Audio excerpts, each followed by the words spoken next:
കർത്താവിന്റെ ഉന്നതമായ നാമം മാറാകട്ടെ.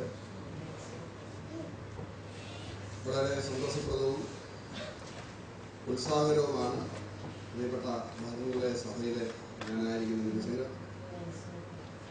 ഇന്നലെ എനിക്ക് ഏറ്റവും സന്തോഷമായിരുന്നു. ദൈവജനം ഒരുമിച്ച് സന്തോഷിക്കുകയും വിവിധ നിലയിൽ പല കോമ്പറ്റീഷനുകളും ആ പ്രസിദ്ധാരണ കേന്ദ്രത്തിൽ നടക്കുകയും ആളുകൾ വളരെ തിരക്കും ഹൃദയമുള്ള ആളുകളൊക്കെ വളരെ സ്വതന്ത്രരായി അവിടെ ഇങ്ങനെ നടക്കുമ്പോൾ എനിക്ക് നല്ലൊരു നിറച്ചുകൊണ്ട് പോകുന്ന കൂട്ടായ്മ കിട്ടി. സൗരന്മാരെ പരിചയപ്പെട്ട് വരുന്നവരുണ്ടായിരുന്നു. പക്ഷെ ഇങ്ങനെ വലിയൊരു അവസരം കിട്ടി. ഞാൻ രാത്രിയിലൊക്കെ നന്ദി പറഞ്ഞ ദേവസഭയിൽ കരുതി. കാരണം ഓരോ സൗരന്മാരെയും അടുത്ത് കാണാൻ, ഓരോ സൗരന്മാരെ അടുത്ത് കണ്ട് ഓരോ കാര്യങ്ങൾ കേട്ട് പറഞ്ഞ് ഷെയർ ചെയ്ത് കൊച്ചു കുഞ്ഞുങ്ങളെ കണ്ട് ചില കുഞ്ഞുങ്ങളൊക്കെ എന്റെ ഹൃദയത്തിൽ വളരെ എന്റെ ഹൃദയത്തെ സ്പർശിച്ചു. കൊച്ചു കുട്ടികൾ, കുസൃതി കുട്ടികൾ, കുഞ്ഞുങ്ങളെ ചെറിയ വിളിച്ച് ഞാൻ സാറിനോട് ഒരു മോനെ വിളിച്ച് വഴക്ക് പറയാനായിട്ട് തിരിച്ച് അവൻ ഞങ്ങളെ കീഴ്പ്പെടുത്തി കളഞ്ഞു.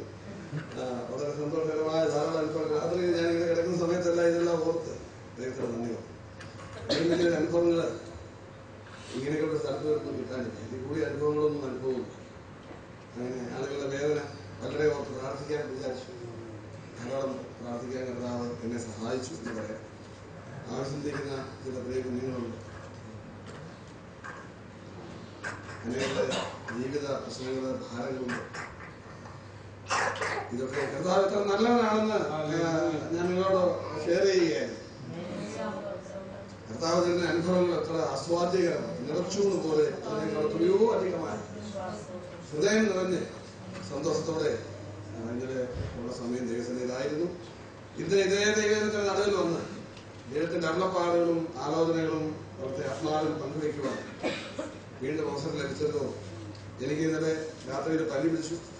ഇന്നലത്തെ വെയിലും എനിക്ക് അല്പം അലർജിയുടെ പ്രശ്നമൊക്കെ ഇടയ്ക്ക് ഉണ്ടാകുന്നതാണ്. ഇതിനൊക്കെ പ്രാർത്ഥിക്കണമെന്ന് ഞാൻ ഓർപ്പിക്കുക. എന്നാൽ അതും രാവിലെ ഞാൻ വിചാരിച്ചു ദൈവസഭയിൽ വന്നു. ദൈവ സാന്നിധ്യത്തിൽ കർത്താവിന്റെ ജനത്തിന് നടുവിൽ കർത്താവുണ്ട്. കർത്താവിനെ വിശ്വാസ കണ്ണുകൊണ്ട് കർത്താവിന്റെ ആ പാദം തൊട്ട് ആ തിരുശിരസ് വരെ കണ്ട് നന്ദി വെക്കുന്ന ഹൃദയത്തോടെ അവിടുത്തെ സന്നിധിയിലായിരിക്കാം. ഇവിടെ ആയിരിക്കുന്നത് എത്ര നല്ലത് എന്ന് ഞാൻ ഓർക്കുകയാണ്. ദൈവജനത്തിന്റെ നടുവിൽ കർത്താവ് സന്തോഷിക്കുന്ന സ്ഥലമാണ് കർത്താവിന്റെ കുഞ്ഞുങ്ങളുടെ ആ നടുവ്. അവിടെ ഇങ്ങനെ അയോഗ്യനായ എനിക്കും ഇങ്ങനെ വന്ന് നിൽക്കുവാനായിട്ട് ഇടയായി. സന്തോഷ സ്ഥലത്തോടെ സംതൃപ്തിയോടെ ഞാൻ കർത്താവിനെ സ്തോത്രം ചെയ്യുക. ഞാൻ ഇന്ന് നിങ്ങളുടെ മുമ്പിൽ ദൈവജനത്തിന് പങ്കുവയ്ക്കുവാൻ ആഗ്രഹിക്കുന്ന പുതിയ നിയമമാണ്. എനിക്ക് പൊതുവെ ഞാൻ പഴയ നിയമം കൂടുതലായിട്ട് പറയുവാനായിട്ട് കുറച്ച് നാളുകളായിട്ട് ശ്രമിക്കാറുണ്ട്. കാരണം പഴയ നിയമം വളരെ എന്താണ് വേഗമായിട്ട് ഒരു ശ്രദ്ധയില്ലാതെയാണ് ആളുകൾ പറയുന്നത്. അതുകൊണ്ട് പഴയ നിയമ പുസ്തകങ്ങളെ ഇങ്ങനെ എക്സ്പോസ് ചെയ്യണം, അത് പ്രസംഗിക്കണം എന്നുള്ളൊരു വലിയ ആഗ്രഹം മനസ്സിലുണ്ടാകുന്നത് ഞാൻ പഴയ നിയമത്തിൽ ധാരാളം കടന്നു പോകാറുണ്ട്. പക്ഷേ പുതിയ നിയമമാണ് കൂടുതലായിട്ട് പ്രസംഗിക്കുന്നത്. ഇന്ന് പുതിയ നിയമത്തിൽ നിന്ന് തന്നെ സംസാരിക്കാം എന്ന് ഞാൻ വിചാരിക്കുകയും കർത്താവിനെ ആശ്രയിക്കുകയും ചെയ്യുകയാണ്. ലൂക്കായുടെ സുവിശേഷത്തിൽ നിന്നാണ് ഇന്ന് സംസാരിക്കുവാനായിട്ട് ഞാൻ കർത്താവിനെ ആശ്രയിക്കുന്നത്. ഞാൻ ആഗ്രഹിക്കുന്ന ചില വാക്യങ്ങൾ ഒരു നീണ്ട ടെക്സ്റ്റിലെ അതിന്റെ കൺക്ലൂഷൻ, അതിന്റെ അവസാന ഭാഗം വായിച്ചതിന് ശേഷം അതിലൂടെ കടന്നു പോകാം. അവിടെ 100 പ്രസംഗങ്ങളുണ്ട്. അത് എത്ര പ്രസംഗം പറയാൻ കഴിയുമെന്ന് എനിക്കറിയില്ല. എങ്കിലും ദൈവത്തിൽ ആശ്രയിക്കുകയാണ്. ഞാൻ വായിക്കാൻ ആഗ്രഹിക്കുന്ന 21-ാം അധ്യായം 34 വാക്യം മുതൽ അതിന്റെ 36-ാം വാക്യം വരെയുള്ള വാക്യങ്ങളാണ്. 37-38 ചേർന്ന് വരും അവസാനത്തെ വാക്യങ്ങൾ. അതിങ്ങനെയാണ്: നിങ്ങളുടെ ഹൃദയം അതിഭക്ഷണത്താലും മദ്യപാനത്താലും ഉപജീവന ചിന്തകളാലും ഭാരപ്പെട്ടിട്ട് ആ ദിവസം നിങ്ങൾക്ക് പെട്ടെന്ന് കെണി പോലെ വരാതിരിക്കാൻ സൂക്ഷിച്ചുകൊള്ളുകയും അത് സർവഭൂതലത്തിലും വസിക്കുന്ന ഏവർക്കും വരും. ആകയാൽ ഈ സംഭവിക്കാനുള്ള എല്ലാറ്റിനും ഒഴിഞ്ഞു പോകുവാനും മനുഷ്യപുത്രന്റെ മുമ്പിൽ നിൽപ്പാനും നിങ്ങൾ പ്രാപ്തരാകേണ്ടതിന് സദാകാലവും ഉണർന്നും പ്രാർത്ഥിച്ചും കൊണ്ടിരിക്കുകയും. പ്രിയ കർത്താവേ, നിന്റെ മുമ്പിൽ ഞങ്ങൾ പ്രാർത്ഥനയോടെ ഈ സമയം വരെ ആയിരുന്നു. അടിയൻ പ്രാർത്ഥിക്കുന്നത് അവിടുത്തെ അതിശയം വെക്കുന്ന ഈ വചന സത്യങ്ങൾ ആയിരിക്കുന്നത് പോലെ നിന്റെ ജനത്തോട് സമ്പാദിക്കുവാൻ. കർത്താവ്, എന്റെ ബുദ്ധിയോ എന്റെ ആലോചനയോ മാനുഷികമായ എന്തെങ്കിലുമോ ഇവിടെ കേൾക്കുവാൻ അനുവദിക്കരുത്. ദൈവസ്വരം കേട്ട് ദൈവജനം തൃപ്തി പ്രാപിച്ച് അനുഗ്രഹീതരായി കർത്താവിന്റെ ഭവനങ്ങളോട് സ്തോത്രത്തോടെ പോകാൻ നീ ഇടയാക്കണം. പാവപ്പെട്ട അടിയനെ അതിനായി നിർത്തണമേ. പ്രാർത്ഥനയോടെ ഞാൻ നിങ്ങൾ ആശ്രയിക്കുന്ന യേശു കർത്താവിന്റെ നാമത്തിൽ. നമ്മൾ 2 പേജ് പുറകോട്ട് മറിക്കുക. ഏതാണ്ട് 17-ാം അധ്യായത്തിലേക്ക് വരുമ്പോൾ അതിന്റെ 20-ാമത്തെ വാക്യം മുതൽ 21-ന്റെ 38 വരെയുള്ള കാര്യങ്ങൾ നമുക്ക് ഒരു സന്ദർഭമായിട്ട് കാണാം, ഒരു കോണ്ടെക്സ്റ്റ് ആയിട്ട് കാണുവാനായിട്ട് ബുദ്ധിമുട്ടില്ല. ഞാൻ അതിന്റെ 20-ാം വാക്യത്തിലേക്ക് ഒന്ന് വരികയാണ്. കർത്താവായ യേശു ജെറൂസലേമിലേക്ക് ഇങ്ങനെ ആരോഹണം ചെയ്യുകയാണ്, കയറി പോവുകയാണ്. താൻ ക്രൂശിനെ ഏറ്റെടുത്ത് മരിപ്പാനും മനുഷ്യജാതിയുടെ പാപത്തിന് പരിഹാരം വരുത്തുവാനുമായിട്ടുള്ള തന്റെ ചൈത്രയാത്രയിൽ താൻ ജെറൂസലേമിനോട് സമീപിക്കുന്നതിന് അടുപ്പം മുമ്പ് യഹൂദന്മാരുടെ പരീശന്മാർ അവരോട് ചോദ്യം ചോദിച്ചു, ദൈവരാജ്യം എപ്പോഴാണ് വരുന്നത്? നിങ്ങൾ നോക്കുക, 20-ാം വാക്യം കർത്താവിൽ ഒരു ചോദ്യം വരികയാണ്. പരീശന്മാർ, ദൈവരാജ്യം എപ്പോൾ വരുന്നു? കർത്താവ് അതിന്റെ ഉത്തരങ്ങൾ ഇങ്ങനെ പറഞ്ഞു മുന്നോട്ട് പോവുകയാണ്. ദൈവരാജ്യം എങ്ങനെ വരുന്നു, ഏത് പ്രകാരമാണ്, ദൈവരാജ്യത്തെ നിങ്ങൾ എങ്ങനെ എതിരേൽക്കണം? ദൈവരാജ്യം വരുമ്പോൾ അതിനെ എങ്ങനെ എതിരേൽക്കുക, ദൈവരാജ്യത്തിൽ പ്രവേശിക്കുക എന്നുള്ളതാണ് പ്രധാനമുള്ള കാര്യമായതുകൊണ്ട് ആ കാര്യങ്ങളാണ് കർത്താവ് മുന്നോട്ട് പറഞ്ഞ് ഏതാണ്ട് അതിന്റെ 21-ന്റെ 36-ാം വാക്യം വരെ കർത്താവ് പറഞ്ഞു നിർത്തുന്നത്. ഞാൻ ഇതിന്റെ അവസാനം ഇതിന്റെ കൺക്ലൂഷൻ എന്ന് പറഞ്ഞാൽ ആ ടെസ്റ്റ് നടത്തുകയാണ്. ആ കാര്യം പ്രധാനമായിട്ട് പറയാനുള്ള കാര്യം പറഞ്ഞതിന് ശേഷം 22-ാം അധ്യായത്തിൽ പെസഹായുടെ ദിവസത്തിലേക്ക് താൻ അടുത്തു, തന്റെ മരണം കുറിക്കപ്പെടുകയാണ്. നമുക്കറിയാം, സ്നേഹിക്കുന്ന കുഞ്ഞുങ്ങളോട് അവരുടെ പിതാവ് മരിക്കുമെന്ന് ഉറപ്പായിരിക്കുന്ന സമയത്ത് വിളിച്ച് അടുത്ത് നിർത്തി അവരോട് അവസാനമായി ഒരു 2 വാക്കുകൾ പറയുകയാണെങ്കിൽ ഒരു പക്ഷേ ആ വാക്കായിരിക്കും ആ പിതാവിന് പറയാനുള്ള ഏക കാര്യം. അങ്ങനെയല്ലേ? അറിയാം, നമ്മുടെ മാതാക്കന്മാരും പിതാക്കന്മാരും ഞാനൊരു പിതാവാണ്. നമ്മൾ മരിച്ചു പോകും, അവരുടെ ഇടയിൽ നമ്മൾ വിട്ടുപോവുകയാണ്, പിന്നീട് അവരോട് സംസാരിക്കാൻ സാധിക്കത്തില്ല എന്നൊരു സാഹചര്യം വരുമ്പോൾ നമ്മൾ ആ കുഞ്ഞുങ്ങളെ അടുത്ത് ചേർത്ത് വിളിച്ചിട്ട് അവരോട് 2 വാക്ക് പറയുവാനേ നമുക്ക് അനുവാദം ഉണ്ടെങ്കിൽ ആ 2 വാക്ക് നമ്മൾ അവരോട് പറയുന്നത് എന്തായിരിക്കും? ആ കുഞ്ഞിനോട് പറയാനുള്ള ഏറ്റവും പ്രധാനപ്പെട്ട കാര്യം ഇവിടെ ദൈവരാജ്യത്തെ സംബന്ധിച്ചുള്ള കാര്യങ്ങൾ താൻ പറഞ്ഞിട്ട് അവസാനിപ്പിച്ചിട്ട് താൻ ക്രൂശിനെ എതിരേൽക്കുവാനായിട്ട് ഒരുങ്ങുകയാണ്. പെസഹായിലേക്ക് പോവുകയാണ്. 22-ാം അധ്യായം 23-ാം അധ്യായത്തിൽ വരുമ്പോൾ കർത്താവ് മരിക്കുക. നമ്മുടെ ഈ കഴിഞ്ഞ ദിവസങ്ങളിൽ പറഞ്ഞതിന്റെ പിന്തുടർച്ചയായിട്ട് ഇവിടെയും ഞാൻ പ്രാർത്ഥനയെ സംബന്ധിച്ച് തന്നെയാണ് പറയാനായിട്ട് ആഗ്രഹിക്കുന്നത്. പുതിയ നിയമം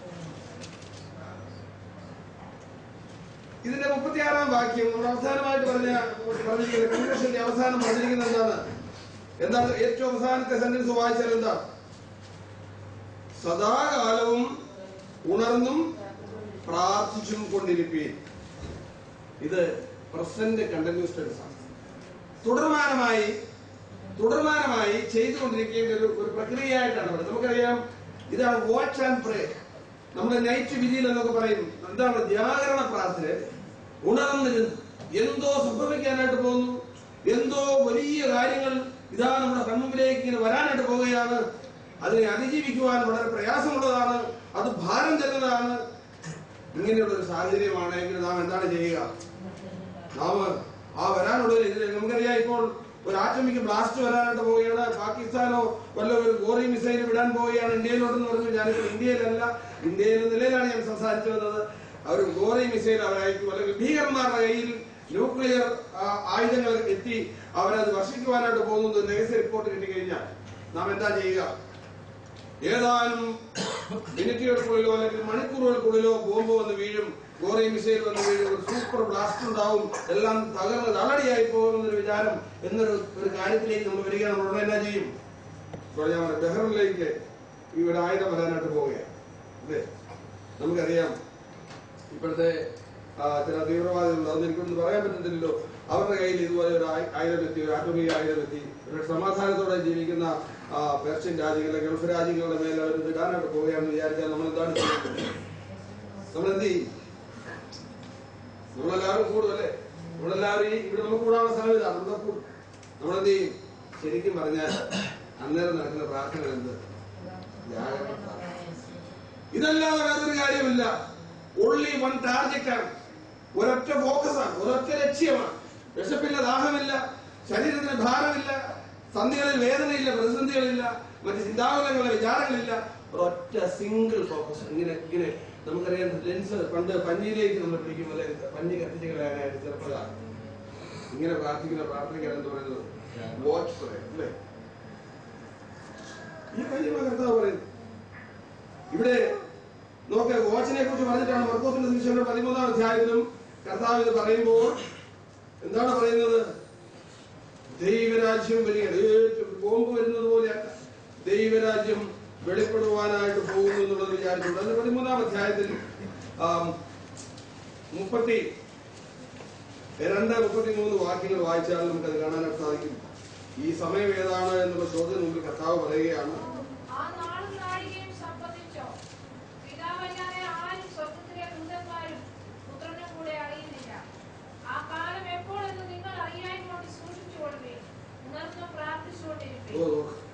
ഈ ഭാഗങ്ങളെല്ലാം ദൈവജനമേ, ഉണർന്ന് പ്രാർത്ഥിക്കേണ്ട സമയത്തിന്റെ ആ പടിവാദത്തിലാണ് നാം നിൽക്കുന്നത്.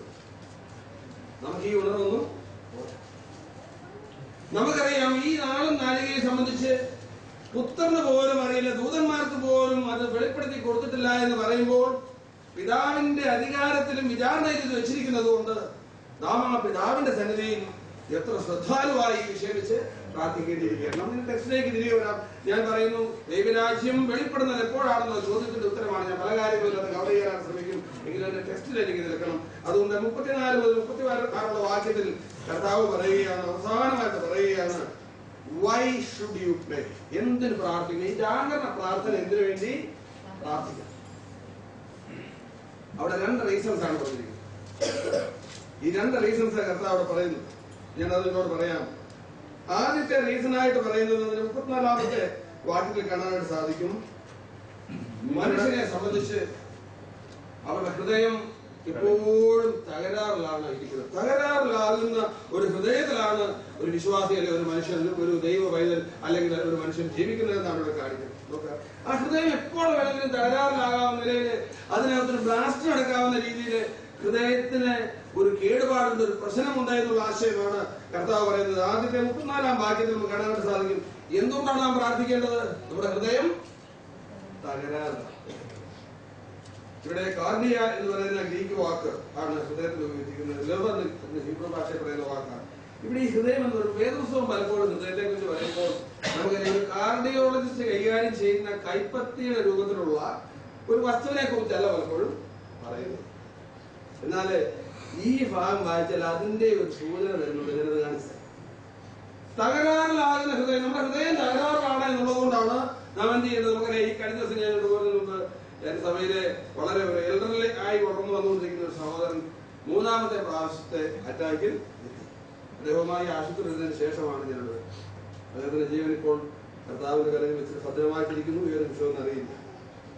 അദ്ദേഹത്തിന് ഞങ്ങൾ വിളിച്ചെന്ന് പറയും, ഈ വേദഭാവം പറയും, സഹോദര, ഹൃദയ ഫിസിക്കൽ ഹാർട്ടും സഹോദരനെ സംബന്ധിച്ച് എങ്ങനെയാണ് തകരാറിലാണ്. ഞങ്ങൾ ഹോസ്പിറ്റലിൽ പോയിട്ട് ഡോക്ടറോട് സംസാരിച്ചപ്പോൾ എന്നോട് ഡോക്ടർ പറഞ്ഞു, ഇദ്ദേഹം ഇങ്ങനെ ജീവിക്കാൻ അനുവാദമില്ല, ഇദ്ദേഹത്തിന്റെ ഹൃദയം ചീത്ത ഹൃദയമാണ്, വളരെ ചീത്തയായ അതേ വാക്കാണ്, വളരെ ചീത്തയായ ഹൃദയമാണ്. കാരണം വളരെ ശ്രദ്ധിക്കുന്ന ഈ മനുഷ്യൻ, അദ്ദേഹം കാർ ഓടിക്കുന്നു, പക്ഷെ കാർ ഓടിക്കാൻ അനുവാദമില്ല. ഏത് നിമിഷവും എന്ത് പറ്റും? സ്ലിപ്പായി പോയെങ്കിൽ എന്ത് പറ്റും? കാറിലേക്ക് പോകും. നിരപരാധികളുടെ ആളുകളുടെ ചീത്ത ഹൃദയം. കർത്താവ് നമ്മെ ഓർപ്പിക്കുന്നത് എന്താണ്? ഇത് ദുഷ്കാലമാണ് എന്ന് പറയുന്നത് പോലെ നമ്മുടെ ഹൃദയം ചീത്ത. എന്തുകൊണ്ട് പ്രാർത്ഥിക്കണം? എന്തുകൊണ്ട് പ്രാർത്ഥിക്കണം? നമ്മുടെ ഹൃദയം ഓരോരുത്തർക്കും പറയാം, നമ്മുടെ ഹൃദയത്തിന്റെ ഭാഗത്തോട് നോക്കുന്നുണ്ട്. ഒരു പക്ഷേ സ്പിരിച്വൽ ഹാർട്ടും ഈ ഭാഗത്താണ്. ഒരു വേദനയും ഭാരവും ഒരു നിമിഷമൊക്കെ എല്ലാം എവിടെയാണ് ടെൻഷൻ തോന്നുന്നത്? എവിടെയുണ്ട്? ഈ 2 ഹൃദയത്തെ കർത്താവ് ഉദ്ദേശിച്ചിരിക്കുന്ന സ്പിരിച്വൽ ഹാർട്ട് പ്രധാനമാണ്. തകരാറുള്ളൊരു ഹൃദയം എന്നുള്ള ഒരു കാര്യമാണ്. പ്രാർത്ഥിക്കേണ്ട ഏറ്റവും വലിയ കാര്യം ഹൃദയം തകരാറിലാണ്. അതുപോലെ തന്നെ അടുത്ത പ്രശ്നം നമുക്കറിയാം. 2-ാമത്തെ കാര്യം ഞാനത് പറഞ്ഞതിന് ശേഷം എന്തുകൊണ്ടാണ് പ്രാർത്ഥിക്കുന്നത്? ഇതുപോലെ ഉണർന്ന് ജാഗരിച്ച് പ്രാർത്ഥിക്കുന്നത്. 2-ാമത്തെ കാര്യം സമാഗതമാകുന്ന ന്യായവിധി എന്നുള്ളത്. നമ്മുടെ ഹൃദയം തകരാറിലാണ്. ഒരു ന്യായവിധിയൊന്നും അതിജീവിക്കാൻ മാത്രം വലിയ പ്രാപ്തിയുള്ളതല്ല അങ്ങനെയുള്ളതോട് പ്രാർത്ഥിക്കണം. എന്താണ് രണ്ടാമത്തെ റീസൺ? എന്താണ് പ്രാർത്ഥിക്കാൻ? എന്താണ്? സമാഗതമാകുന്ന. നോക്ക്, ആ വാക്ക് ഞാൻ പറയാൻ കാര്യമുണ്ടോ? എന്താണെന്ന് നോക്കി. ആദ്യത്തേതിന്റെ കാരണം ഞാൻ പറയാം, രണ്ടാമത്തേതിന്റെ കാരണം പറയാം. എന്തുകൊണ്ടാണ് സമാഗതമാകുന്ന ന്യായവിധി ഞാൻ പറയാൻ കാര്യം? ഇവിടെ പറയുന്നത് എന്താണ്? മനുഷ്യപുത്രന്റെ മുമ്പിൽ നിങ്ങൾ നിൽപ്പാൻ പ്രാപ്തരായി. ഇവിടെ ഇരിക്കുന്ന ഓരോരുത്തരോട് ഞാൻ പറയട്ടെ, നാം നമുക്ക് ആ കോള് കിട്ടിക്കഴിഞ്ഞാൽ ആ നിമിഷം ഒരിക്കൽ മരിക്കുകയും പിന്നെ ന്യായവിധിയും മനുഷ്യൻ ഞാൻ നിയമിച്ചിരിക്കും. മരണം എന്ന് പറയുന്ന പ്രതിഭാസത്തിലിരിക്കുന്ന ആൾക്കാർ പറയും, ഞാനൊരു യൗവനയുക്തനായ ഒരു മനുഷ്യനാണ്, എനിക്ക് ഏകദേശം ഒരു 18 വയസ്സൊക്കെ ആയിട്ടുള്ളൂ, മരണത്തെ എന്ന് പറയാൻ പറ്റുമോ? ഒരു 18 വയസ്സുള്ള എന്റെ അടുത്ത് മരണമേഖന്റെ ജയം എവിടെയെന്ന് പറയാൻ പറ്റുമോ? പറയാൻ പറ്റിയ. കാരണം വയസ്സിന്റെയും ആരോഗ്യത്തിന്റെയും ശാരീരിക കപ്പാസിറ്റിയുടെ അടിസ്ഥാനത്തിലുള്ള ഒരു കാര്യമല്ലെന്ന്. ഏത് രൂപത്തിലായി സംഗീതം നമ്മുടെ നില വരുന്നത് നമുക്ക് അറിയാനായിട്ട് മരിച്ചാൽ പിന്നെ അടുത്ത നിമിഷം എന്താണ്? ഞാൻ എന്റെ ഒരാളോട് പറഞ്ഞു, കർത്താവായി ഇനിയിപ്പോ കർത്താവായി യേശുക്രിസ്തു വരാൻ ഒരിക്കലും ഒരു സാധ്യത നമുക്ക് നോക്കിയിട്ട് കാണാനില്ല. ഒരു 1000 വർഷം കൂടി എടുത്താലും എന്റെ പൊന്നു കുഞ്ഞെ, നീ മരിച്ചു കഴിഞ്ഞാൽ സ്വിച്ച് ഇങ്ങനെ ഓഫാക്കി ഇങ്ങനെ ഓണാക്കിയതുപോലെയുള്ള സമയം എടുക്കത്തുള്ളതിന് വേണ്ടി ന്യായവിധിക്ക് നിൽക്കാൻ വേണ്ടി. കാരണം നമുക്കൊക്കെ അറിയാം, നല്ല ക്ഷീണമുള്ള ദിവസം കിടന്നാൽ ഒരു 10 മണിക്കൂർ കടന്നു പോകുന്ന ആരും അറിയുന്നു. കിടന്നറിയാം, എണീക്കുന്നത്. കാരണം ആ സമയം മരിച്ചതിന് ശേഷമുള്ള സമയം, ന്യായവിധി വരെ സൂക്ഷിക്കുന്ന സമയം എന്ന് പറയുന്നത് നമുക്കൊന്നും അറിയില്ല. അതേ വാക്കെടുത്ത് ഭക്തന്റെ മരണത്തെ കുറിച്ച് പറയുന്നത് നമുക്കറിയാം. തെസ്സലോനിക്കർക്കെഴുതിയ ലേഖനം 4-ാം അധ്യായം 13 മുതൽ 15 വരെ പഠിക്കുമ്പോൾ നമുക്ക് അറിയാനായിട്ട് സാധിക്കുന്ന കാര്യം, അവിടെ പറയുന്ന മരണം ഗ്രീക്കിൽ വേറൊരു വാക്കാണ്. താളക്രോസ് എന്ന് പറയുന്ന വാക്കല്ല, അവിടെ ശ്രദ്ധിക്കുന്ന നിദ്രയാ, ഉറക്കം. ഒരു അമ്മ പൈതലിന് വൈകിട്ടെല്ലാ ഭക്ഷണവും കൊടുത്ത് അവനെ താലോടി ഉമ്മയും വെച്ച് കുഞ്ഞ് തൂങ്ങി തൂങ്ങി പെട്ടെന്ന് ഉറങ്ങിപ്പോകുന്ന പോലെ ഉറക്കമാണ് ഭക്തന്റെ മരണം.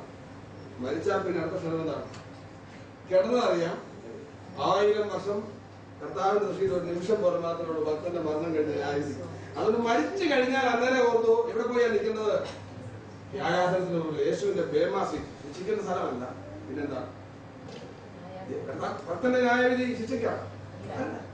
2 Corinthians 5-ാം അധ്യായത്തിൽ എന്താണ്? ഓരോരുത്തരും ആ ശരീരത്തിനിപ്പോൾ ചെയ്ത് നല്ലതാകലും തീയതാകലും തക്കവണ്ണം പ്രാപിക്കാൻ യേശുവിന്റെ ന്യായാസനത്തിന് മുമ്പിൽ ബേമാസി എന്നാണ് റീത്ത്, വലിയ വലിയ വലിയ ബൊക്കെ കൊടുക്കുന്ന സ്ഥലമാണ്, പ്രതിഫലം വീതിക്കുന്ന സ്ഥലമാണ്. പക്ഷെ അവിടെ ചെല്ലുമ്പോഴാണ് ഏറ്റവും ആരോട് പറഞ്ഞു, സഹോദരൻ ഞാനോട് കഴിഞ്ഞ രാത്രി കൂടെ ചെലവഴിച്ചപ്പോൾ പറഞ്ഞു, രാത്രിയിൽ നിങ്ങൾ പങ്കുവയ്ക്കുകയുണ്ടായി, ഭാവി മരിച്ചിട്ട് കർത്താവിന്റെ മുമ്പിൽ കൂടി ഞാൻ കടന്നു പോവുകയാണ്. എന്താണ് ഇങ്ങനെയൊക്കെ പോകുള്ളൂ. കാരണം അവിടെ നിൽക്കാൻ പറ്റുമോ? വെളിച്ചത്തിന് അവകാശമില്ല. കർത്താവിന് മുമ്പിൽ നിൽക്കാൻ മേലാത്തതുകൊണ്ട് വെള്ളസിംഹാസനത്തിന് മുമ്പിൽ ഉള്ള പരിപാടി എന്ന് പറഞ്ഞാൽ എന്ത് ചെയ്യും? യേശുവേ നീ കർത്താവ് എന്ന് പറഞ്ഞ് മുട്ടുമടക്കിയിട്ട് അങ്ങനെ ചെയ്യുമെന്ന് പറഞ്ഞിട്ടുള്ളത് കൊണ്ട് ആ ഒരു കാര്യം ചെയ്ത് മുഖത്ത് നോക്കാതെ എന്ത് ചെയ്യും? നേരെ കൂടെ സ്ഥലപ്പെടും, നരകത്തിലോട്ടങ്ങ് പോകും. ഇതാണ് വെളിപ്പാട് പുസ്തകം 20-ാം അധ്യായത്തിൽ പറയുന്ന അന്ത്യന്യായം. പറഞ്ഞത് നമ്മൾ ആരും നിൽക്കേണ്ടവരാ.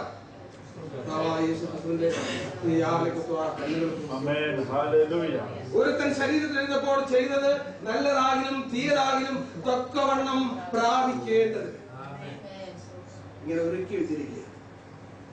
ഏറ്റവും വലിയ നമുക്കറിയാം, ഒരു വലിയ കാര്യത്തിനായിട്ട് പോയി. നമുക്കറിയാം, ഞാൻ 2 പേരെ കുറിച്ച് ഇംഗ്ലണ്ടുകാരനായിരിക്കുന്ന ജോർജ് ലിവിങ്സ്റ്റണും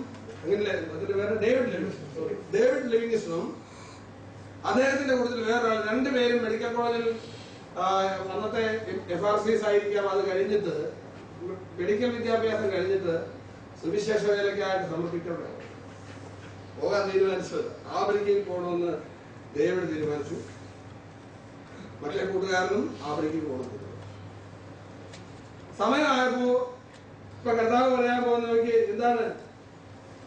ഉപജീവന ചിന്തകൾ, കെയർ ഓഫ് ലൈഫ്. ആരെ പിടിച്ചു? മറ്റേ ആളെ പിടിച്ചു. അദ്ദേഹത്തിന്റെ ഹൃദയം എന്ത് പറ്റി? ഓവർ ചാർജ് എന്നാണ് ഇംഗ്ലീഷ്. വല്ലാതെ ഭാരത്തിലാണ് ഹൃദയം നിൽക്കത്തില്ല. ഭയങ്കരമായിട്ട് ഉലയുകയാണ് അല്ലേ? കാറ്റിലകപ്പെട്ട കപ്പൽ പോലെ അല്ലെങ്കിൽ തോണി പോലെ ഇത് ഉലയുക. കർത്താവിനെ വേണ്ടി കൊടുക്കണോ വേണ്ടായോ എന്ന് വിചാരിച്ചാൽ എന്ത് ചെയ്തു? അത് തന്നെ ലൈഫിനെ കുറിച്ചുള്ള കെയർ കൊണ്ട് അദ്ദേഹം ഒരു സെക്കുലർ ജോലിയിലേക്ക് പോയി.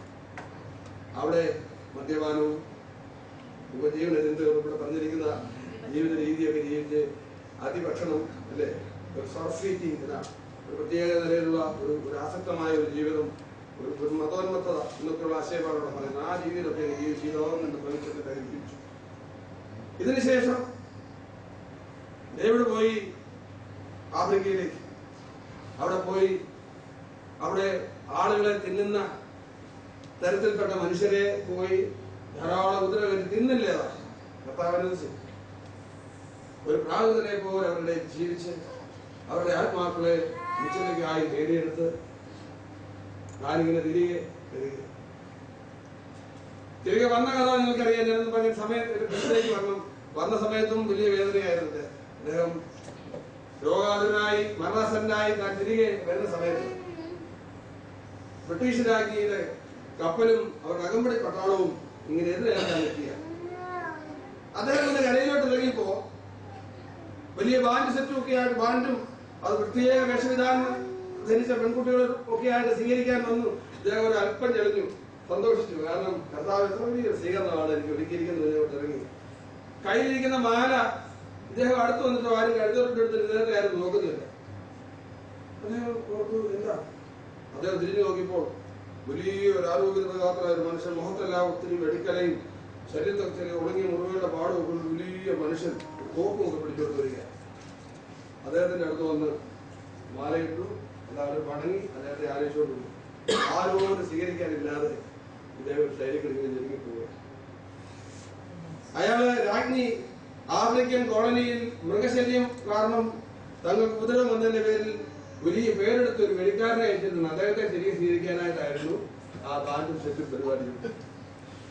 ഇവിടെ കരഞ്ഞു എന്നാണ്. കരഞ്ഞ് ആരുമില്ലാതെ പ്രാകൃതമായി കീറി പറഞ്ഞ ഒരു ശരീരമൊക്കെ ആയിട്ട് ഒരു സഞ്ചിയൊക്കെ പിടിച്ച് ഒരു പറഞ്ഞ പാസ്റ്റർ ഒന്നുപോലെ എന്ത് ചെയ്തു, ഇങ്ങനെ കരഞ്ഞുകൊണ്ട് അദ്ദേഹം കണ്ണൊക്കെ നിറഞ്ഞു. അപ്പോൾ ഒരു സ്വരം കേട്ടെന്നാണ് പറയുന്നത്, അവന്റെ വീട്ടിൽ നീ നിന്റെ വീട്ടിലെത്താൻ കൂടി. ഈ ഡേവിഡ് വലിയ താമസമില്ലാതെ മരിച്ച സമയത്ത് അദ്ദേഹത്തിന്റെ ശവഘോഷയാത്രയിൽ പാടുന്ന പാട്ടുകൾ ഭക്തന്മാർ കണ്ണീരറിഞ്ഞുകൊണ്ട് അദ്ദേഹത്തെ കൊണ്ട് പോകുന്നു. അവിടെ കേട്ട മെസ്സേജും ഒക്കെ കേട്ടുകൊണ്ട് ഒരു ഭ്രാന്തൻ ഏറ്റവും പകലത്തെ നിലയിലുണ്ടായിരുന്നത്. ആ ഭ്രാന്തൻ മറ്റാരുമായിരുന്നില്ല.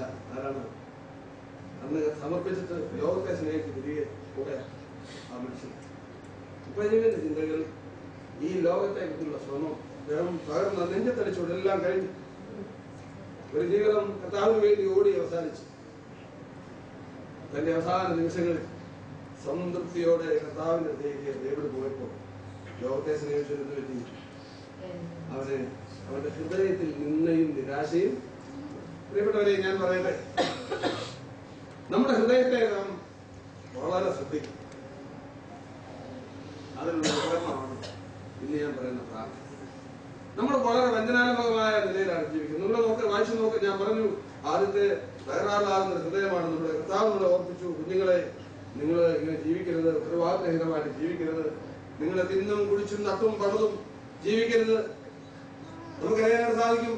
ഈ കർത്താവ് ഈ ദൈവരാജ്യം ഇങ്ങോട്ട് വരുന്നതിനെ കുറിച്ച് പറഞ്ഞേച്ച് കർത്താവ് പറഞ്ഞ കാര്യം ഞാൻ പുറകോട്ട് പോകാം. ഇവിടെ നമ്മുടെ പ്രശ്നം നിങ്ങൾ നോക്കിയാൽ നിങ്ങളുടെ ഹൃദയം അതിഭക്ഷണത്താലും മദ്യപാനത്താലും ഉപജീവന ചിന്തകളാലും ഭാരപ്പെട്ടു. നിശ്ചയമായിട്ട് കർത്താവ് ഇതിലേത് കാര്യവും നമ്മളെ എന്ത് ചെയ്യും? സക്കമ്പ് ചെയ്യും, അല്ലേ? നമ്മളെ ഗ്രസിക്കും. മലയാളത്തിൽ നല്ലൊരു വാക്കാണ് ഗ്രസിക്കുക എന്നാണ്. ഇത് നമ്മളെ അങ്ങോട്ട് വിടാതെ അങ്ങോട്ട് പിടിക്കും. നമുക്ക് മറ്റുള്ളവരെ, നമ്മളെക്കാൾ പ്രതാപ ഐശ്വര്യമുള്ളവരെ കാണുമ്പോൾ അവരെ ഇമിറ്റേറ്റ് ചെയ്യുവാനുള്ള അതിഭയങ്കരമായ ആസക്തിയുണ്ട്. എനിക്കറിയാം, എന്റെ അടുത്ത് അയലോകത്തൊക്കെ ആളുകൾ കടഭാരമുള്ള ആളുകളാണ് ചുറ്റുപാട്. പള്ളി വരുന്നവർ ഇവിടെ എങ്ങനെയാണ്? വലിയ കടഭാരക്കാരാണ്. ഇവരെ കൗൺസിൽ ചെയ്ത് ഇവരോട് പറഞ്ഞു കൊടുത്ത് നമുക്ക് ആ കാര്യത്തെക്കുറിച്ച് ഒരു ഏകദേശ ധാരണ മനസ്സിനെ കുറിച്ച് തന്നിട്ടുണ്ട്. എന്താണ് ഈ കടഭാരത്തിന്റെ കാര്യം? ഞാൻ പല മനുഷ്യരോട് സംസാരിക്കുമ്പോഴും നല്ല വിശ്വാസികളൊക്കെ എടുത്ത പൊങ്ങാത്ത ഭാരങ്ങളാണ് ലോൺ. അമേരിക്കയിൽ അനേക വിശ്വാസികൾക്ക് പറ്റിയ അവസ്ഥ നിങ്ങൾക്കറിയാവോ? എന്തായിരുന്നു? അവർക്ക് ഈ ക്രെഡിറ്റ് കാർഡ് ഉണ്ടല്ലേ, എപ്പോഴും അവർ ക്രെഡിറ്റിലാണ്. അവർക്ക് ഒരിക്കലും സർപ്ലസ് ഇല്ല, അവർക്ക് ഒരിക്കലും ബാക്കിയില്ല, അവർക്ക് ബാക്കിവാനമില്ല. അമേരിക്കക്കാരുടെ ഗതികേടെന്താണെന്നൊക്കെ അറിയാവോ? അവരെങ്ങനെയുള്ളവരാണ്? Man of credit. അമേരിക്കാരനെ എങ്ങനെ വിളിക്കാം? Man of credit. പാപയുടെ ഒരു വശം.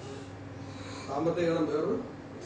ഇന്ന് കാണുന്ന അല്ലെ ഈ അമേരിക്കൻ നഗരങ്ങളുടെയോ ദുബായിയുടെയോ ഒക്കെ ഈ വർണ്ണ ശബളിമ മനുഷ്യൻ അത് നമ്മുടെ ഹൃദയത്തിലോട് നേരെ റിഫ്ലക്ട് ചെയ്ത് കണ്ടു കഴിഞ്ഞാൽ പിന്നെ പലത്തിന് ഉദാഹരണം ഞാൻ പറയാം. ഞാൻ നിങ്ങളോട് ചോദിക്കട്ടെ, ഞാനിതൊക്കെ പറയുന്നത് ശരിയാണോ എന്ന് എനിക്കറിയില്ല, നിങ്ങൾ എങ്ങനെ എന്നെ കാണുമെന്ന് എനിക്കറിയില്ല. ഞാൻ പറയാം, നമുക്കൊരു സാധാരണ ഫോൺ വിളിക്കാനൊരു മൊബൈൽ വേണം അല്ലേ? ഒരു സാധാരണ മൊബൈൽ വേണം. എനിക്കിങ്ങനത്തെ മൊബൈൽ എന്റെ ഭാര്യ ബർത്ത്ഡേക്ക് കൂട്ടി വെച്ച പൈസ കൊണ്ട് മേടിച്ചത് അത് പോയി. ഞാൻ അതിന് മുമ്പ് കൊണ്ടെടുക്കുന്ന ഫോൺ കണ്ടാല് അതാണ് എന്റെ ഭാര്യ എന്റെ മേടിച്ചത് തന്നെയോ. എനിക്കൊരാൾക്ക് മൊബൈൽ ഉണ്ട് ചെറിയ, ഞാൻ അതും നടക്കും. ഞാൻ പോകുന്ന വഴിക്കൊക്കെ അതിരിക്കും, അത് ഞെക്കി അതിന്റെ എന്റെ നമ്പർ ഒന്നുമില്ല, ഒന്നുമില്ല, എല്ലാം പാണ്ട് പിടിച്ച് മറിഞ്ഞ് മാഞ്ഞ്. ഞാൻ അങ്ങനെ വലിയൊരു മനുഷ്യനാണെന്നല്ല പറഞ്ഞത്. എന്താണെന്ന് എനിക്കത് ഈ ദൈവത്തിലൊക്കെ പ്രസംഗിക്കുന്നത് ഇത് പറഞ്ഞാൽ എങ്ങനെയാ ഞാൻ അങ്ങനെ ചെയ്യും, അതാണൊരു പ്രശ്നം. അപ്പോ ഈ അത് കഴിഞ്ഞ് ഞാനിപ്പോൾ നോക്കുമ്പോൾ ഞാൻ പറയുന്നത് ഇവിടെ അവന്റെ വലിയ ഫോൺ ഉണ്ടെങ്കിൽ എന്നെ കുറ്റപ്പെടുത്തരുത്. ഞാൻ അത് ഉദ്ദേശിച്ച ആരുടെ ഫോണൊന്നും കണ്ടിട്ടില്ല. ഇനി ഞാൻ ഈ കഴിഞ്ഞ രാവിലെ കയ്യിൽ ഫോൺ കണ്ടു, ഒരു വലിയ വെള്ള പുസ്തകം. ഇത്രയൊന്നും ഇത്രയല്ല, അതേ നാടെല്ലാം വലിയ വലിയ വയർ കണക്ഷൻസും പരിപാടിയെല്ലാം കൊണ്ട് വലിയ പ്രസ്ഥാനം പിടിച്ചോണ്ട് പോവുക. ഇങ്ങനെ എന്നോട് അതിന് ഒരാൾ ചോദിച്ചു, സഹോദരൻ ഇതുപോലൊന്നും വേണമെന്ന് ആഗ്രഹമുണ്ട്. എന്റെ ദൈവമേ, എന്നെ കൊന്നാലും എനിക്ക് കുഴപ്പമില്ല. കാരണം ഇത് കൈകാര്യം ചെയ്യാൻ നമുക്ക് ഈ സാധനം കൊണ്ട് നടന്ന് ഇതിനകത്തെ പരിപാടി ചെയ്ത് സമയം കളയാനായിട്ട് നമുക്ക് സത്യത്തിൽ ഇല്ല. എന്റെ പ്രിയപ്പെട്ടവരെ, തിരിച്ച സഹോദരൻ എനിക്കൊരു ടാബ്ലറ്റ് മാസങ്ങളായിട്ട് അവിടെ ഇരിക്കുക. നെറ്റ് കണക്ഷൻ എടുക്കണം, അതിൽ കൂടെ സംസാരിക്കണമെന്ന് പറഞ്ഞാൽ പ്രിയ സഹോദരൻ തന്നത്. പക്ഷെ അത് അവിടെ ഇങ്ങനെ ഇരുന്നു. എനിക്കത് തുറക്കാനോ അത് പണി ചെയ്യാനോ എനിക്ക് വേദോത്സവം പഠിക്കണമെങ്കിൽ അത് വേണമെന്നില്ല. എനിക്ക് ഇതുണ്ട്, എനിക്ക് തുറക്കാൻ വലിയൊരു ലൈബ്രറി. ഞാൻ ഈ അക്ഷരങ്ങളെ ഈ കടലാസിനെ സ്നേഹിക്കുന്ന ഈ പേന, ഇത് 3 സാധനം മതി. അപ്പൊ അതുകൊണ്ട് ഈ സാധനങ്ങളൊക്കെ കണ്ടു കഴിയും. ഇതിന്റെ കുഴപ്പമെന്നറിയാം, ഇങ്ങനത്തെ ഇലക്ട്രോണിക് സാധനങ്ങളെ നമ്മൾ ഉപയോഗിക്കാൻ തുടങ്ങിയ കുഴപ്പമെന്നറിയാം, ഹൃദയം എന്താ ഓവർ ചാർജായിട്ട് റിയലായ സംഗതി തിരിച്ചറിയുവാനായിട്ട് സമയമില്ല. ഈ അൺറിയലായ കാര്യങ്ങളിൽ മുഴുകി നമ്മുടെ ജീവിതം ഇതിലടിച്ചടിച്ച്. എനിക്കൊരു കൂട്ടുകാരനുണ്ട്, എപ്പോഴും ഞാൻ ഓർക്ക് വാദമാണോ അല്ല,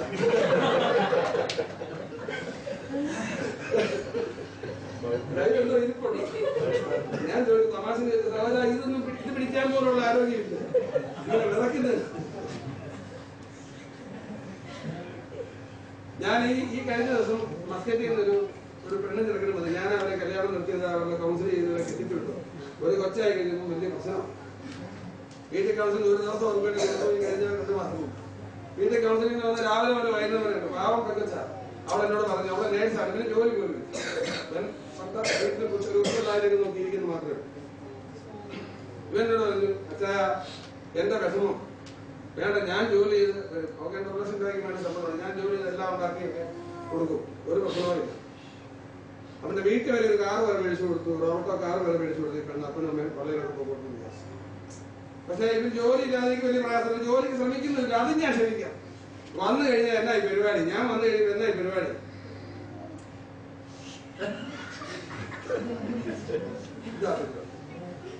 എന്നോട് ഈ ജോലി ചെയ്ത് ക്ഷീണിച്ചു വരുന്ന ഒരു വാക്ക് പറയാൻ ഞങ്ങൾക്ക് നേരെ. അപ്പം ഇദ്ദേഹം വിചാരിച്ചതെന്ന് ചോദിച്ചു കഴിഞ്ഞാല്, പുള്ളി അന്ന് വീട്ടിൽ വന്നത് ഭാര്യ ഭർത്താവിന് കീഴടങ്ങണമെന്ന് നമ്മൾ പഠിപ്പിച്ചിട്ടുള്ള. അപ്പൊ എന്തിനും കീഴടങ്ങിക്കോളൂ, ഞാനത് പറഞ്ഞ് ഭാര്യയെ ഒന്ന് പേടിപ്പിച്ച് ഒന്ന് കീഴടക്കി വിടുമെന്ന് വിചാരിച്ചായിരുന്നു. ഞാൻ പറഞ്ഞു, മോനെ ഈ കുഞ്ഞുങ്ങളെ ഇറക്കിയത് ഭാര്യയെ ജോലിക്ക് വീട്ടിൽ തിന്നുന്നത് തന്നെ എന്താണ്.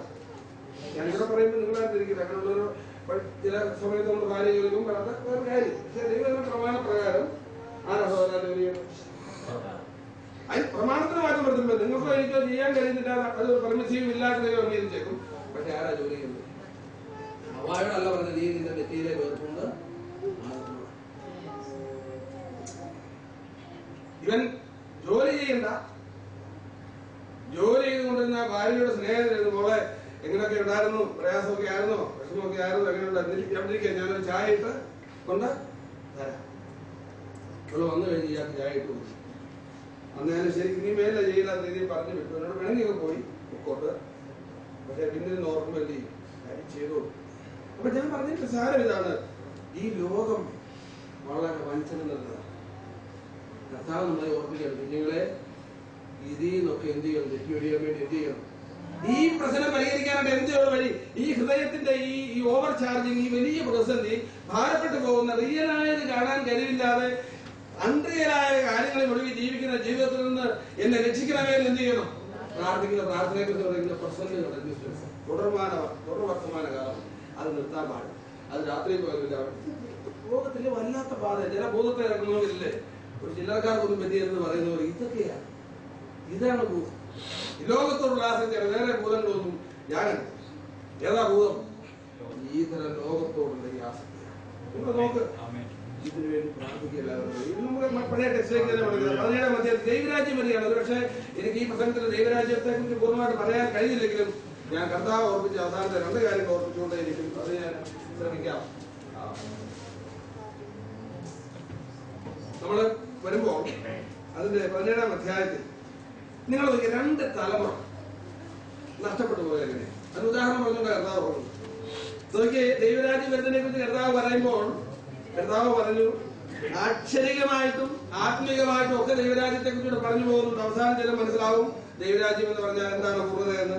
പക്ഷെ ഇവിടെ നോക്കിയേ, 2 കൂട്ടം ആളുകൾക്ക് പറ്റിയത് പറഞ്ഞു. 26-ാം വാക്യം നോക്കിയേ, കർത്താവ് പൂർണ്ണമായി ദൈവരാജ്യം സംസ്ഥാപിതമാകുന്നതിനെ കുറിച്ച് പറഞ്ഞു. 24-ാം വാക്യത്തിൽ മിന്നൽ ആകാശം കീഴെ ദിക്കോടിനെല്ലാം വിളഞ്ഞു മിന്നുന്നത് പോലെ മനുഷ്യപുത്രൻ തന്റെ ദിവസത്തിൽ ആവും. എല്ലാ കണ്ണും കുത്തിത്തുളച്ചവരും കാണുന്ന നിലയിൽ ഒരു പൂർണ്ണമായ ഒരു പരൂസിയ വരും. കർത്താവിന്റെ മഹത്വപ്രശ്നത്തിൽ എല്ലാവരും അവരെ കാണും. ഇങ്ങനെ ആക്ഷരികമായി പഞ്ചക്ഷതങ്ങളോട് മടങ്ങി വരുന്ന കർത്താവ് ഈ ഭൂമിയിൽ യഹൂദന് വേണ്ടി ജെറൂസലേം തലസ്ഥാനമാക്കി രാജ്യം സ്ഥാപിക്കും. അന്ന് ആ ദൈവരാജ്യം ദൈവത്തിന്റെ കുഞ്ഞുങ്ങൾക്ക് ഏറ്റവും വലിയ ആശ്വാസ ഭവനമായിട്ട് തീരും. ഇതാണ് കർത്താവ് പറഞ്ഞിരുന്നത്. പക്ഷേ നിങ്ങൾ നോക്ക്, നിങ്ങൾക്കൊരു പ്രശ്നമുണ്ടെന്നാണ് പറഞ്ഞത്. ആദ്യം എന്ത് സംഭവിക്കണം? 25-ാം വാക്യം. എന്നാൽ ആദ്യമായി വളരെ കഷ്ടം അനുഭവിക്കുകയും ഈ തലമുറ അവനെ തള്ളിക്കളയുകയും വേണം. നോഹയുടെ കാലത്ത് സംഭവിച്ചതുപോലെ മനുഷ്യപുത്രന്റെ നാളിലും ഉണ്ടാകും. ശരിയായ ദൈവരാജ്യം വരണമെങ്കിൽ ആദ്യം സംഭവിക്കണം, ആദ്യം കർത്താവ് ക്രൂശീകരിച്ച് കർത്താവ് ക്രൂശീകരണത്തിലൂടെ മനുഷ്യവർഗത്തിന്റെ മുഴുവൻ പാപത്തിന്റെ പരിഹാരം നിയമപരമായി ദൈവ കോടതിയിൽ ചെയ്തു തീർത്തതിന് ശേഷം ദൈവത്തിന്റെ കോടതിയിൽ കൃപാസനത്തിൽ തളിക്കപ്പെട്ട നിരത ദ്രവ്യവും അല്ലെങ്കിൽ വിമോചന ദ്രവ്യവുമായി കെട്ടിവെക്കപ്പെട്ട രക്തത്തിന്റെ ബേസിൽ പാവമോചനം പ്രസംഗിക്കപ്പെടും. അനേകർ മാനസാന്തരങ്ങളുടെ സുവിശേഷം സ്വീകരിക്കും, രക്ഷിക്കപ്പെടുമ്പോൾ ദൈവരാജ്യത്തിന്റെ 1-ാമത്തെ ഫേസ് വരും. എന്താണ്? സ്പിരിച്വൽ കിങ്ഡം ഓഫ് ഗോഡ്, ദൈവത്തിന്റെ ആത്മീക രാജ്യം. ഏതാണ് ആത്മീക രാജ്യം? എന്റെയും നിങ്ങളുടെ ഹൃദയത്തിൽ യേശു രാജാവായി ജീവിക്കണം. ഇന്നങ്ങനല്ലേ? ആരാ നമ്മുടെ രാജാവ്? നിന്റെ ഇഷ്ടം എന്റെ ഇഷ്ടം. നീ എന്ന് പറയുന്നോ, നീ വല്ലതും കൽപ്പിച്ച ദാസൻ അതുപോലെ ചെയ്തു. ഈ രാജാവിനെ ആരാധിച്ചാണ് നമ്മൾ ജീവിക്കും.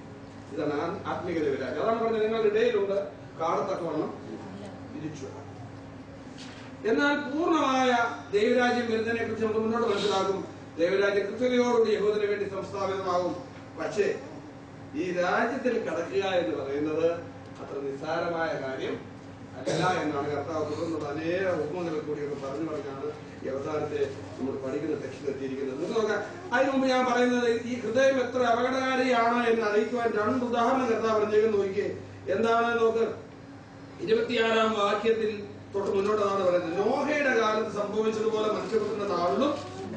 എന്താ ഒരു തരത്തിൽ പറഞ്ഞാൽ ഒരു അൺഎക്സ്പെക്ടഡ് മൊമെന്റിലായിരിക്കും ഇതിന്റെ വരം. എല്ലാവരും വീട് പോയിച്ചു.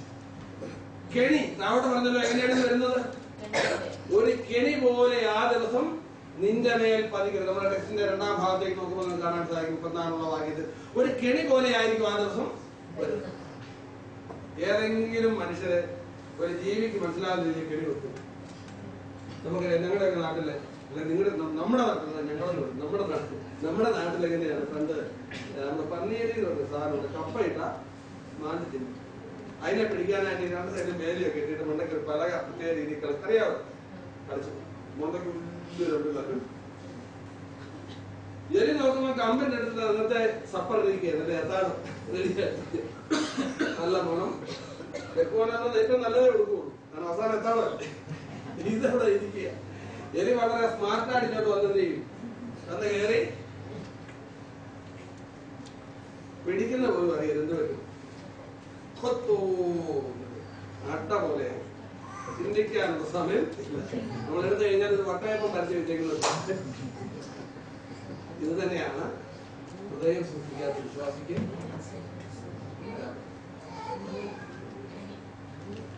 ഹൃദയത്തെ വളരെ ശുദ്ധിയോടെ സൂക്ഷിക്കുന്നില്ലായിരിക്കും. ലോകത്തോട് നോക്കിയാൽ എന്താണ്, എവിടെ നോക്കിയാലും കേരളത്തിലെല്ലാം എന്താണ്, എവിടെ നോക്കിയാൽ ഹാർട്ട് മനോഹരമായിട്ട് എന്റെ മുൻവശമൊക്കെ വെച്ചിട്ട് ഒന്ന് കയറാൻ തോന്നും അല്ലേ. ആരും എടുത്തോണ്ട് പോയാൽ അതിനകത്ത് കയറിയാൽ മതി തോന്നുന്നു. അതുപോലെ ഉണ്ടാക്കി വെച്ചിരിക്കുക.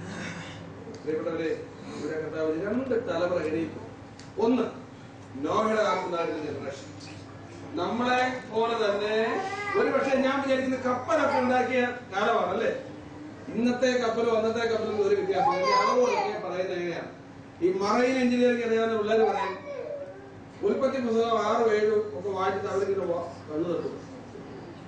എന്നാ വായിക്കുന്നത്? ഇന്നൊരു കപ്പലുണ്ടാക്കിയാലും അതാണ് അതിന്റെ ഫോർമുല, അതിന്റെ റേഷ്യോ. അല്ലാതെ ഉയരം മാറിപ്പോയാൽ എന്ത് പറ്റും? ഈ സാധനം നമ്മുടെ കർത്താവ് കൊണ്ട് കൊടുത്തതിന്റെ അളവിയായിട്ടുണ്ടാക്കണം. ആ കർത്താവ് തന്നെയാണ് പറയുന്നത്, നീ ഈ അളവിൽ ഇപ്പൊ പ്രാർത്ഥിക്കണം, ഇല്ലെങ്കിൽ എന്ത് പറ്റും?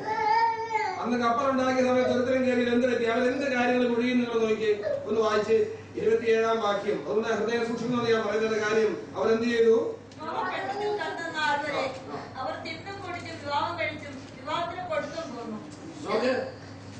ഈ പറഞ്ഞ ഏതെങ്കിലും പാപം തിന്നുക, കുടിക്കുക, പെൺകുട്ടികളെ കല്യാണം കഴിച്ച് അയക്കുക അല്ലെ, ആൺകുട്ടികളുടെ പെൺകുട്ടികളെ ഇങ്ങോട്ട് ചേർക്കുക, സ്വീകരിക്കുക, ഇതാണ് കർത്താവ് പറഞ്ഞ ആശയം. ഇതിലേതെങ്കിലും പാപമാണ്. പക്ഷേ പറയുന്നത് ആ തലമുറ നശിച്ചു. എനിക്ക് മനസ്സിലാവും. നിങ്ങൾക്ക് മനസ്സിലാവുമല്ലോ. നമ്മളിത് നിന്നില്ലേ, കുടിക്കുന്നില്ലേ, ഉണ്ടോ? പെൺപിള്ളേർക്ക് പ്രായമായ കല്യാണം കഴിച്ചു കൊടുത്തില്ലേ? നമ്മുടെ ആൺകുട്ടികളെ കല്യാണപ്രായമായ പെൺകുട്ടികളെ കല്യാണം കഴിച്ചു കൊണ്ടോട് കൊണ്ടുവരികയല്ലേ? ഇത് പാപമാണോ? ആണോ എന്ന് ചോദിച്ചാൽ അല്ല. പക്ഷേ നമ്മുടെ ജീവിത ലക്ഷ്യം ഇതായി പോകുമ്പോൾ ഇതെന്തായിട്ട് മാറും. ഒരു തലമുറയ്ക്ക് വിടുതൽ കിട്ടിയില്ല, അവരുടെ തലമുറയായി നശിച്ചു. നിങ്ങളെന്ന് പറഞ്ഞെങ്കിൽ അതിനകത്ത് ആരെങ്കിലും ഒരാൾ രക്ഷപ്പെട്ടോ? അല്പജനം എന്ന് വെച്ചാൽ 8 പേർ. ഒരു കുടുംബം കർത്താവിന് വേണ്ടി സമർപ്പിക്കും. ആ കുടുംബം ഇന്ന് ഞാൻ പറയട്ടെ, കർത്താവിനായി അതേ നിലയിൽ സമർപ്പിക്കപ്പെട്ട കുടുംബം ഇന്നും എന്ത് ചെയ്യും? ഈ വരാൻ പോകുന്ന പെട്ടകത്തിൽ വേറെ വരാൻ പോകുന്ന പെട്ടകം ദൈവരാജ്യ പെട്ടകം. ഞാനൊരു സിനിമ കണ്ടു 2012. ഷാർനാരുള്ളൂ പിള്ളേരെല്ലാം കൂടെ കുത്തി കോഴിച്ച് എന്ത് വെളിപ്പാട് പുസ്തകത്തിലെ കാര്യങ്ങളൊക്കെ പറഞ്ഞു. എന്തായാലും നിങ്ങൾ കണ്ടു കാണില്ലേ? എന്താണ് 2012 എന്ന് പറഞ്ഞിട്ട് ഒരു വലിയ കപ്പലാണ് അതിനകത്തല്ലേ. ലോകാവസാനം വരികയാണ്. ഒരു കപ്പലിൽ കയറിയ ആൾക്കാർ മുതൽ രക്ഷപ്പെടുക. രജിസ്ട്രേഷൻ എന്നുള്ളതല്ലാതെ അതിനകത്ത് വല്ല കാര്യങ്ങളും. എന്നാൽ അങ്ങനെ ഒരു കപ്പൽ പണിയപ്പെടാനായിട്ട് പോവുകയാണ്. ഏതായിരിക്കും ആ കപ്പൽ? നമ്മൾ എന്താ പറഞ്ഞ വാക്കനുസരിച്ച് പറയാം. ഒരു വാക്ക് പറയാം. ഏതായിരിക്കും ആ കപ്പൽ? ദൈവരാജ്യമാകുന്ന കപ്പലിൽ കയറാൻ എത്ര പേർ നിങ്ങളുണ്ട്? ഞാൻ പറയുന്നത് എല്ലാവരും ഞാൻ വിശ്വസിക്കുകയാണ്. നിങ്ങളുടെ ഹൃദയം എനിക്കറിയില്ല, എന്റെ ഹൃദയം നിങ്ങൾക്കും അറിയില്ല. അതുകൊണ്ട് നിങ്ങൾ എത്ര പേർ ആ കപ്പലിൽ? ഞാൻ പറയാം, നിങ്ങളുടെ ജീവിതത്തിന്റെ പ്രഥമവും പ്രധാനവുമായ ലക്ഷ്യവും നിങ്ങൾ ഓടുന്നതും നടക്കുന്നതും രാത്രിയിൽ മാറോട് ചേർത്ത് ഉറങ്ങുന്നതും കൊല്ലകാലത്ത് ഞെട്ടി എണീക്കുന്നതും എന്തിനു വേണ്ടിയാണ്? തിന്നുക, കുടിക്കുക, വിവാഹം കഴിക്കുക, കൊടുക്കുക എന്നുള്ള ആ ഒരു പരിപാടിക്കാണ് എങ്കിൽ നോഹയുടെ കാലത്ത് പറ്റിയത് തന്നെ അന്നും നിങ്ങളോടേക്കുന്നതാണോ? നോഹയുടെ കാലത്ത് സംഭവിച്ചത് തന്നെ വായിച്ചു നോക്ക്.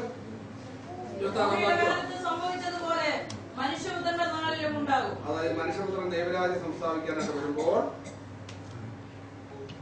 ഇന്ന് അന്നത്തെ ആളുകളെ പോലുള്ള കാര്യമാണ് നമ്മുടെ ജീവിത ലക്ഷ്യമെങ്കിൽ ഹൃദയം പരിശോധിച്ചു എന്ത് സംഭവിക്കും? പെട്ടകത്തിൽ കയറുന്നില്ല. 5 or 8 പേരെ കാണുള്ളൂ. ഇങ്ങനെ പ്രസംഗിക്കരുത് എന്നോട് ചില ഒരുപാട് പറയും. പക്ഷേ നമ്മൾ പ്രസംഗിച്ച് പോകും സദാ പ്രസംഗിക്കാതിരിക്കാൻ പറ്റും. ഈ പുസ്തകത്തിൽ അതാ പറഞ്ഞിരിക്കുന്നെങ്കിൽ അത് പ്രസംഗിക്കാതിരിക്കാൻ പറ്റുമോ? വളരെ സൂക്ഷിക്കണം. ഞാൻ പറയാ, സൂക്ഷിക്കുന്നവർക്ക് കുഴപ്പമില്ല. ഹാർട്ട് കെയർ നിങ്ങൾക്കറിയാം എത്രയോ പുസ്തകമാണ് കൊടുത്തേക്കുന്ന സമയം. എനിക്കറിയാം കഴിക്കേണ്ട കാര്യങ്ങൾ, രാവിലെ എണീക്കുന്ന സമയം, എടുക്കാവുന്ന വെയിറ്റ്, കുനിയേണ്ട സമയം പറയുന്നത്, കുനിയുന്ന ടൈം വരെ ഡോക്ടർ പറഞ്ഞു. എന്റെ സൈനികനുമായ സഹോദരനുമായി പറഞ്ഞ ഡോക്ടർ പറഞ്ഞു, ഇദ്ദേഹത്തിന് കൂടുതൽ സന്തോഷിക്കാൻ അനുവാദമില്ല, ഇദ്ദേഹത്തിന് കൂടുതൽ കരയുവാൻ അനുവാദം ഇല്ല.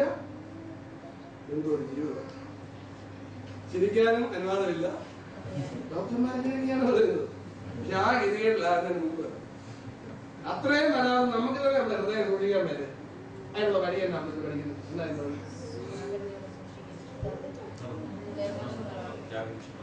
ജാഗരണ പ്രാർത്ഥന, ഹൃദയത്തെ സൂക്ഷിക്കുവാൻ വേണ്ടിയുള്ള പ്രാർത്ഥന. രാത്രിയോ പകലോ വ്യത്യാസമില്ലാതെ നിങ്ങളുടെ പായ നിവർന്ന് കിടക്കട്ടെ. ഏത് സമയത്ത് പ്രിയപ്പെട്ടവരെ, ഞാൻ പറയാം, ഈ കാര്യം നമ്മൾ പഠിപ്പിക്കുകയും വായിച്ചു പോവുകയും ചെയ്യുമ്പോൾ നമ്മുടെ പാ തീർത്ത് തന്നെയാണ് കിടക്കുന്നത്. ഞാനത് പറയട്ടെ.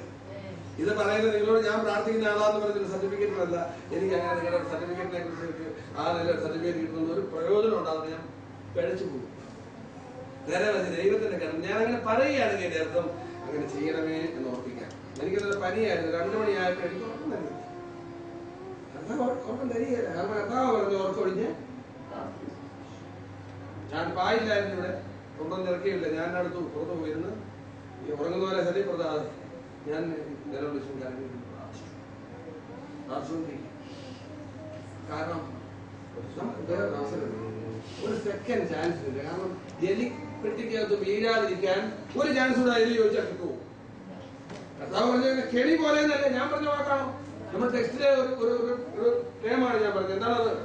ആ ദിവസം ഒരു എലിക്കണി, എലിക്കണി പോലെ വരാം ഇതിന്റെ മേൽ വീഴാതിരിക്കാൻ.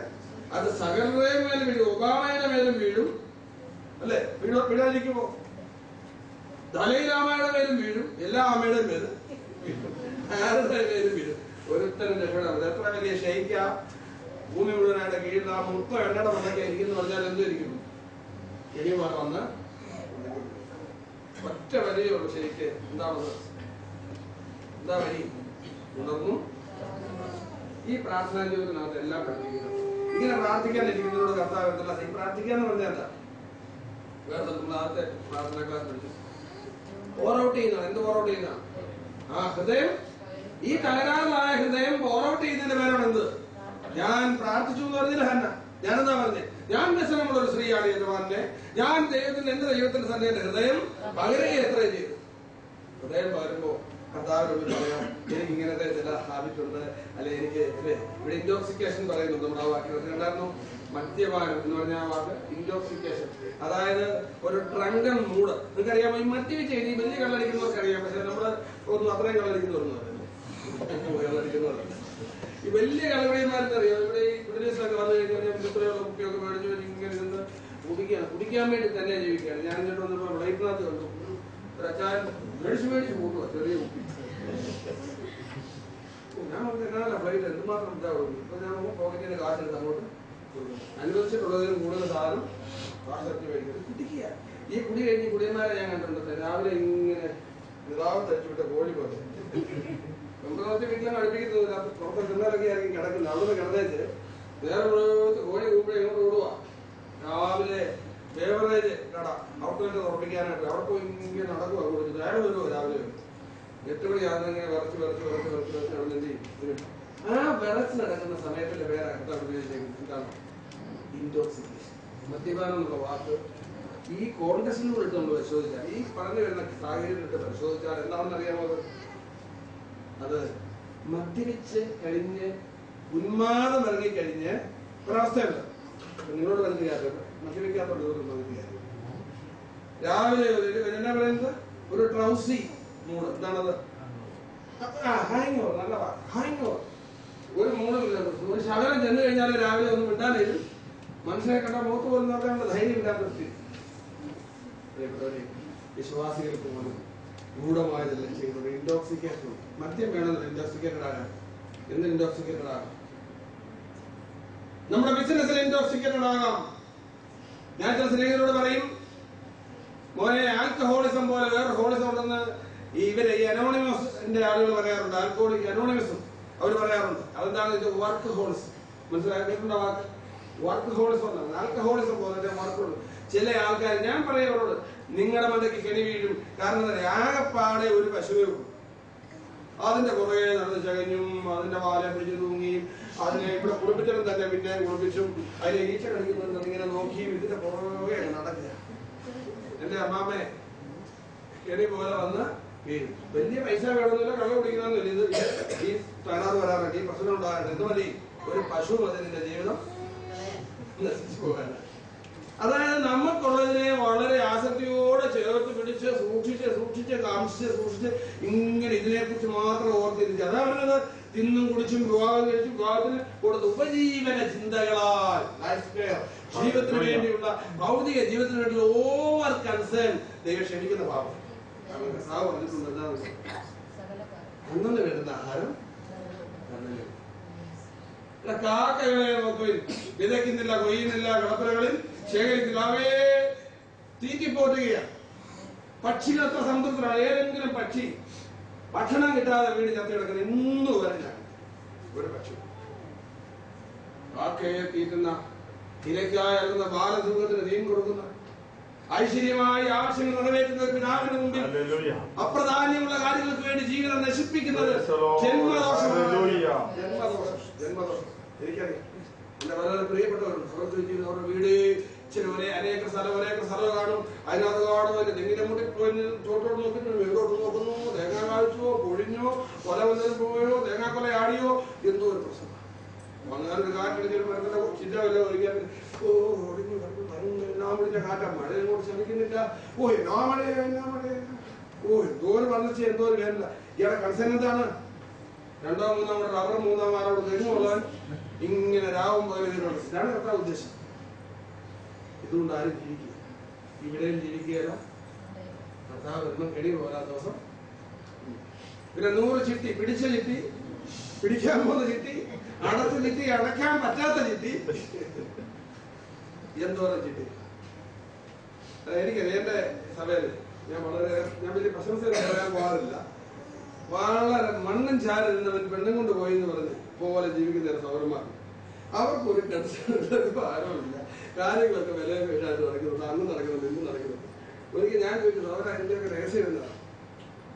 എന്താ സൗര? വേറെ വലിയ രഹസ്യമൊന്നുമില്ല. ഞാൻ ഈ കാക്കകളെ നോക്കും. എന്താണ്?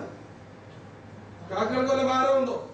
രാവിലെ എഴുന്നേറ്റു, ഒന്ന് കുടഞ്ഞു, അല്ലേ, ഒന്നിരുന്നു, ഭാര്യ എഴുന്നേറ്റു, ഒന്നിരുന്നു, ഒരൊറ്റ നേരെ ഇരിക്കുന്ന എന്റെ മണ്ടയ്ക്കോട്ടാ ഒരു തീറ്റയുടെ മണ്ടയ്ക്കോട്ടെ. ഞാനൊരിക്കല് ഇങ്ങനെ റാന്നിന്ന് ഒരു മെസ്സേജ് പുറത്തും പാറിന്ന് എല്ലാത്തിരിക്കുക. അവരാഴ്ചത്തെ മുഴുവൻ അധ്വാനം അടിച്ചുള്ള ഏറ്റവും കൂടി ഇറച്ചിയും മീനും എല്ലാം മേടിച്ചിട്ട് ഇന്ന് ഉള്ള ഏറാമെല്ലാം കുടിച്ചിട്ട് അടുത്തിരിക്കുക. ഞാൻ വന്നിറങ്ങി കരിങ്കലിമൊഴിയിൽ പറഞ്ഞ സ്ഥലത്ത് നോക്കി ഞാൻ വന്നു. അവിടെ ഇയാളുണ്ട്.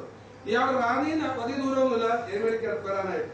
അത്രയും ദൂരത്തിനുള്ളിൽ ഞാൻ വന്നു. ഇയാൾ അങ്ങോട്ട് ഇറങ്ങി ഛർദി തിന്ന വിലയേറെ ഇറച്ചി സാധനമെല്ലാം ഇയാൾ ആടിയാടി പോയി.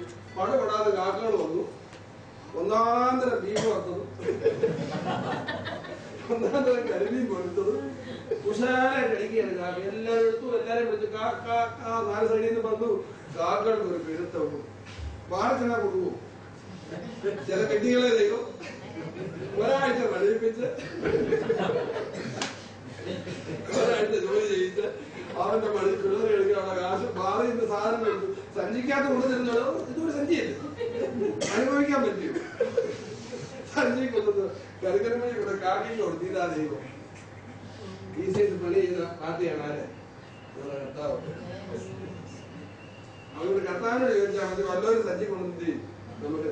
എനിക്കറിയാം ഈ പറഞ്ഞ സൗരന്മാരൊക്കെ ജീവിക്കുന്ന ആളൊക്കെ ജീവിക്കുന്നു. വല്ലവരുമൊക്കെ അവരെ നീതി കൊടുക്കുന്നു അറിയാതെ. ഈ ദൈവത്തെ ആശ്രയിക്കുന്നതുകൊണ്ട് നമ്മൾക്കും ഇതാണ് മത്തായി സുവിശേഷം 6-ാം അധ്യായം പറഞ്ഞിരിക്കുന്ന ഇതുപോലത്തെ കഥകൾ കർത്താവ് കരുതുന്നുണ്ട്.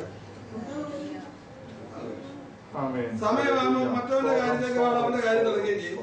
ഒരു ജീവിതകാലം മുഴുവൻ ചിട്ടി പിടിച്ചും കരഞ്ഞും ശമ്പളത്തിന്റെ ദിവസം കഴിയാതെ അവിടെ അടിച്ച് ഇവിടെ അടിച്ച് കടവും പിടി ഇങ്ങനെ ടെൻഷൻ അടിച്ചെടുത്ത് നടന്നു. ചുമ്മാ സന്തോഷമായിട്ട് സ്വതന്ത്രം പാടിയൊക്കെ ജീവിച്ചവൻ അവരുടെ കാര്യങ്ങളെല്ലാം സാധിച്ച് പോകുകയും ദൈവത്തിന്റെ കരുതലാണ്. ഈ കരുതൽ അറിയത്തില്ലായെങ്കിൽ ഈ കരുതൽ എങ്ങനെയാ കിട്ടുന്നത്? കർത്താവിന്റെ തന്നെ ഇരുന്ന് കഴിയുമ്പോൾ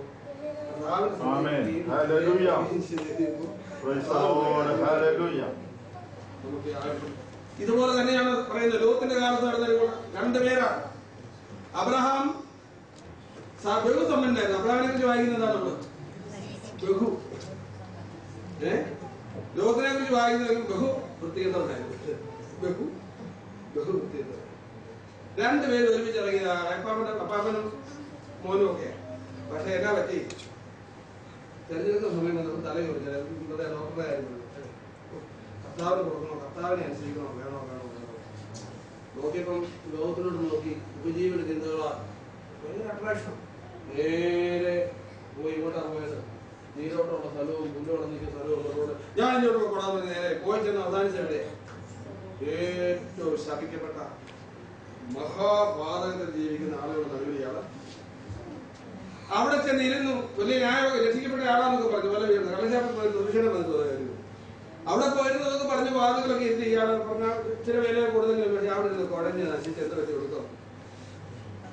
ഈ ഗന്ധർവ വെളിയിൽ നിന്ന് വീണ് അവനെ അവന്റെ സമ്പാദ്യത്തെ മുഴുവൻ കർത്താവിനെ അനുസരിച്ച് പോയവൻ അല്ലേ?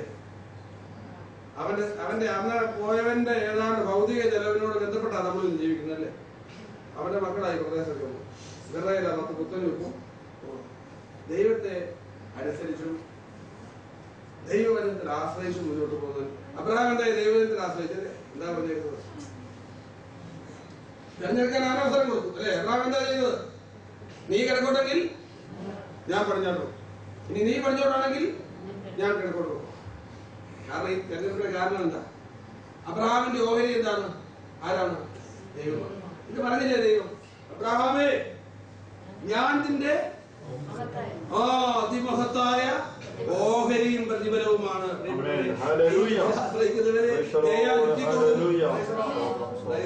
ദൈവത്തിൽ ആശ്രയിച്ച കർത്താവിനെ ആശ്രയിച്ചാൽ മാത്രം മതി. പ്രിയപ്പെട്ടവരെ, ഈ രണ്ട് തലമുറയും മുടിച്ചു കിടക്കുന്ന 29-ാം വാക്യം എന്താ എഴുതിയേക്കുന്നത്? എന്താ എഴുതിയേക്കുന്നത്? 29-ാം വാക്യം വായിച്ച് 17-ന്റെ. എന്നാൽ ലോത്ത് സോദോം വിട്ട നാളിൽ ആകാശത്തുനിന്നും തീയും ഗന്ധകവും പെയ്തു, എല്ലാവരെയും മുടിച്ചു കളഞ്ഞു. എല്ലാവരെയും മുടിച്ചു. ലോകത്തിനെ മാത്രം മുടിച്ചു. അത് ദൈവത്തിന്റെ വിശ്വസ്തതയാണ്. നിങ്ങൾ ചില ആൾക്കാർ പറയും രക്ഷിക്കപ്പെട്ട ആളുകൾ രാവിലെ എഴുന്നേക്കും ചിലപ്പോൾ നഷ്ടപ്പെട്ടു. അത് എന്ത് ചെയ്യും? അത് കഴിഞ്ഞ് ഇച്ചിരി കഴിയുമ്പോഴത്തേനും വീട് കർത്താവിനോട് കരഞ്ഞു പിടിച്ച് രക്ഷ മേടിക്കും. അത് കഴിഞ്ഞ് 10 മണി ഞാൻ കാപ്പി കുടിക്കുമ്പോൾ അപ്പുറത്താനും ഹോട്ടലിൽ കഴിയുമ്പോൾ അത് കുറിച്ച് ഇറച്ചി ഉണ്ടായിരുന്നെങ്കിൽ ആഗ്രഹിച്ച് അതിമോഹമല്ലേ, പാപമല്ലേ? അന്നേരം നഷ്ടപ്പെട്ടു പോകും. രക്ഷ നഷ്ടപ്പെട്ടു. 24 മണിക്കൂറും രക്ഷ നഷ്ടപ്പെടുകയും രക്ഷിക്കപ്പെടുകയും ചെയ്യുന്നവന് അങ്ങനൊന്നും അല്ല വേദോസ്തം. ഞാൻ ധൈര്യമായിട്ട് ലോകത്തിനെ രക്ഷിച്ചോ? ലോകത്തെ പോലെ വൃത്തികെട്ടവനുണ്ടായിരുന്നു. പക്ഷെ അവരെ ആരും വിളിച്ചതാ?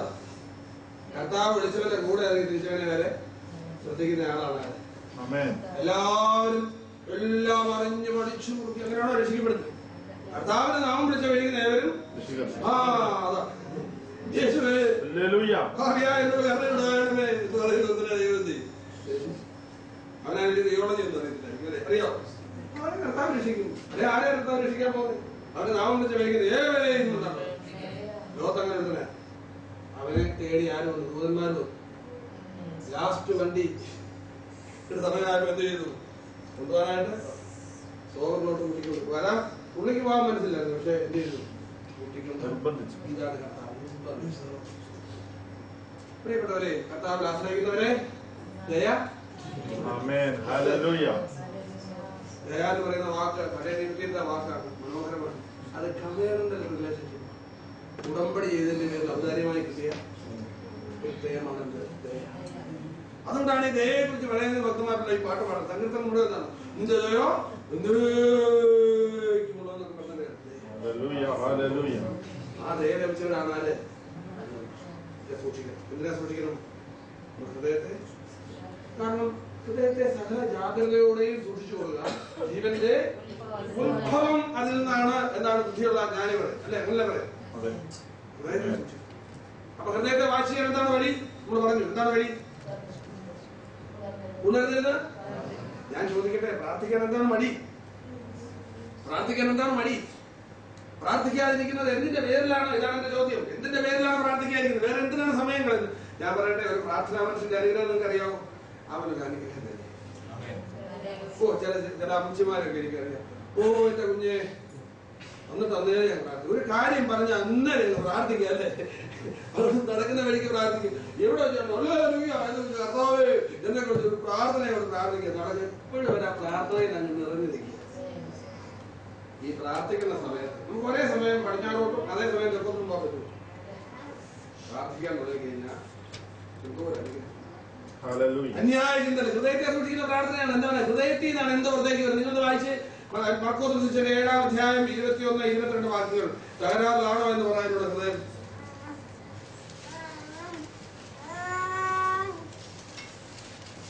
മർക്കോസ് 7-21-22.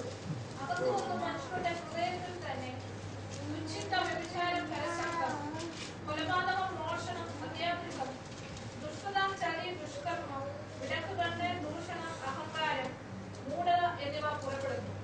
ഈ ദോഷങ്ങളെല്ലാം അകത്തുനിന്ന് പുറപ്പെട്ട് മനുഷ്യനെ അശുദ്ധനാക്കുന്നു എന്നും ഈ പറഞ്ഞിരിക്കുന്ന സ്റ്റേറ്റ്മെന്റ് നമ്മുടെ ഹൃദയത്തെ സംബന്ധിച്ചുള്ള ഇതിന് നമുക്ക് എന്ത് പറയും? നമ്മൾ എന്താ എടുക്കുന്നത്? ECG ആണ് അല്ലേ? ഒരു കാർഡിയോഗ്രാഫിക്കൽ റിപ്പോർട്ടാണ്. എന്ത് ഈ പറഞ്ഞത്? നമ്മുടെ ഹൃദയത്തെ ആ യന്ത്രമായിട്ട് കർത്താവിന്റെ കയ്യിലിരിക്കുന്ന വലിയ യന്ത്രവുമായിട്ട് ഘടിപ്പിച്ച് വെച്ച് കഴിഞ്ഞാൽ പേപ്പറിൽ അടിച്ചു വരിക എന്തൊക്കെയാണ്? ഒന്നാമത് അടിച്ചു വരുന്നത് എന്താണ്? ഇങ്ങനെ കയറി ഇറങ്ങി വരിക. നമ്മുടെ ഹൃദയം അങ്ങനെയാണ്. ഇത് ഞാൻ പറയുന്നതാണോ? ആണോ? ഇത് ഏതെങ്കിലും ഒരു കാലത്തെ കാര്യമാണോ? എല്ലാ കാലത്തെയും. അതുകൊണ്ടാ സൂക്ഷിക്കുന്നത്. ഹൃദയം യെരമ്യാ പ്രവചനം 17:9 ഒന്നുകൂടെ ചേർത്തൊന്ന് വായിക്കാം. 17:9 വാക്യം.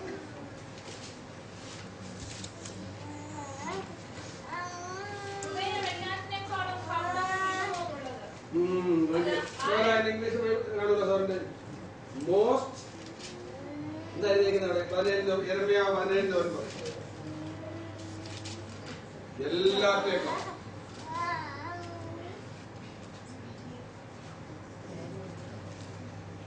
The heart is deceitful above all things and desperately wicked. Desperately wicked. Who can know it? Who can know? യഹോവയ്ക്ക് മാത്രം അറിയാവുന്നതാണ്. Desperately. ആ വാക്കുകൾ അപ്പൊ ഹൃദയത്തെ കുറിച്ച് ഒരു ബ്ലൂ പ്രിന്റ് എടുക്കുകയാണെങ്കിൽ, ഒരു സ്കാനിങ് എടുക്കുകയാണെങ്കിൽ എന്താണ് ദൈവത്തിന് പറയാനുള്ളത്? ഈ റിപ്പോർട്ടാണ്. അതുകൊണ്ട് നമ്മൾ എന്ത് ചെയ്യണം? നമ്മുടെ ഹൃദയം മോശമാണെന്ന് പറഞ്ഞ് അയ്യോ അയ്യോ എന്ന് വെച്ച് കിടക്കുന്ന കാര്യം എന്ത് ചെയ്താൽ മതി? ഇങ്ങനെ ഹൃദയം ആയതുകൊണ്ട് എന്ത് ചെയ്യണം? അതിനെ വാച്ച് ചെയ്യണം. എന്ത് ചെയ്യണം? ഇങ്ങനെ പ്രാർത്ഥനയാണ്. ദൈവസന്നിധി എപ്പോഴും വഞ്ചിക്കപ്പെടാൻ വഞ്ചിക്കപ്പെടുവാൻ സാധ്യതയുണ്ട്. ലോകം കണ്ട് ഭ്രമിച്ചു പോകാം. ലോകത്തിന് പറ്റിയതുപോലെ പറ്റാം. നോഹയുടെ കാലത്തെ മുഴുവൻ ജനങ്ങൾക്ക് പറ്റിയതുപോലെ പറ്റാം. പരാജയപ്പെട്ടു പോകാം. വേദോസവും മറ്റൊരു വാക്യം പറയുന്നുണ്ട്, നീ വിശ്വാസത്തിൽ ഇരിക്കുന്നു എന്ന് നിന്നെ തന്നെ ചോദിക്കും. ഞാനത് പറയുമ്പോൾ അവർക്ക് പറയും, രക്ഷിക്കപ്പെട്ടവരെ നോക്കി സഹോദരൻ എന്ത് ധൈര്യത്തിലാണെന്ന് പറയുന്നത്.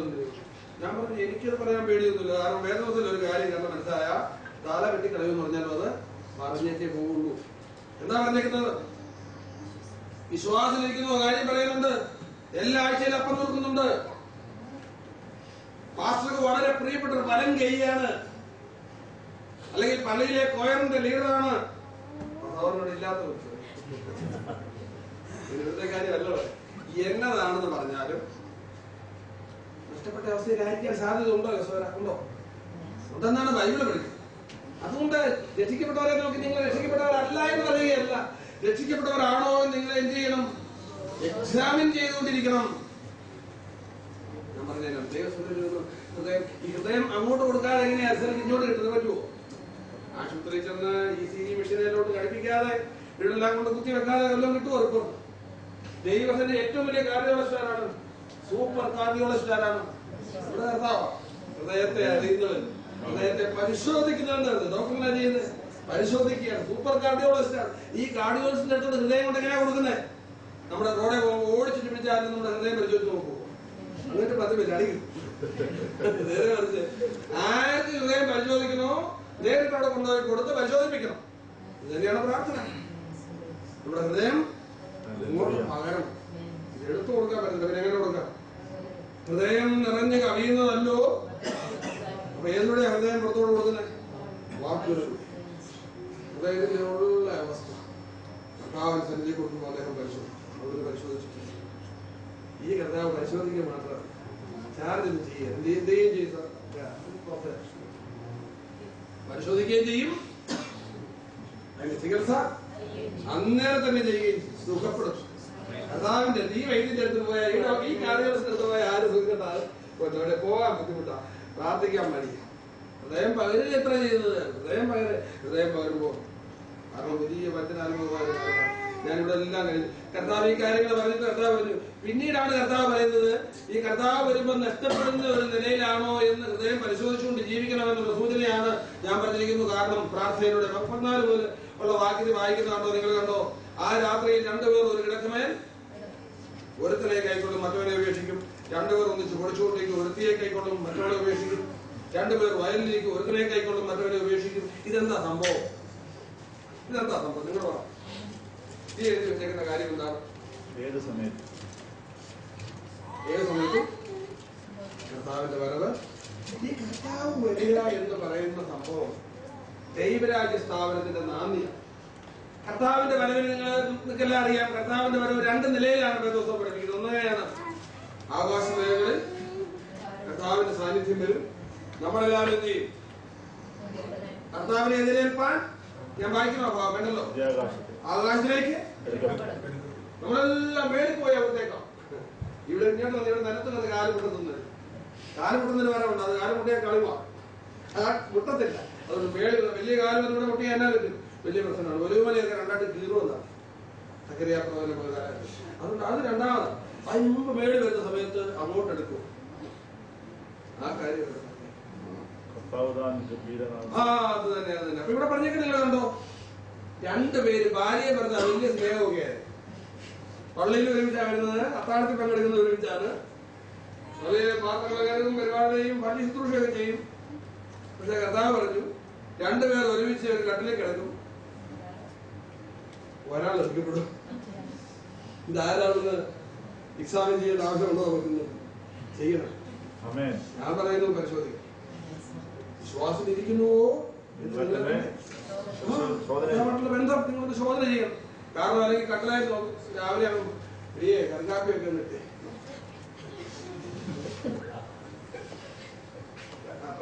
കറിക്കാപ്പി ഇടാൻ പോയതായിരിക്കും. അതങ്ങനെ കൂട്ടുവായിരിക്കുന്നതിനെ അടുക്കള എടിയെ എവിടെയും കണ്ടില്ല.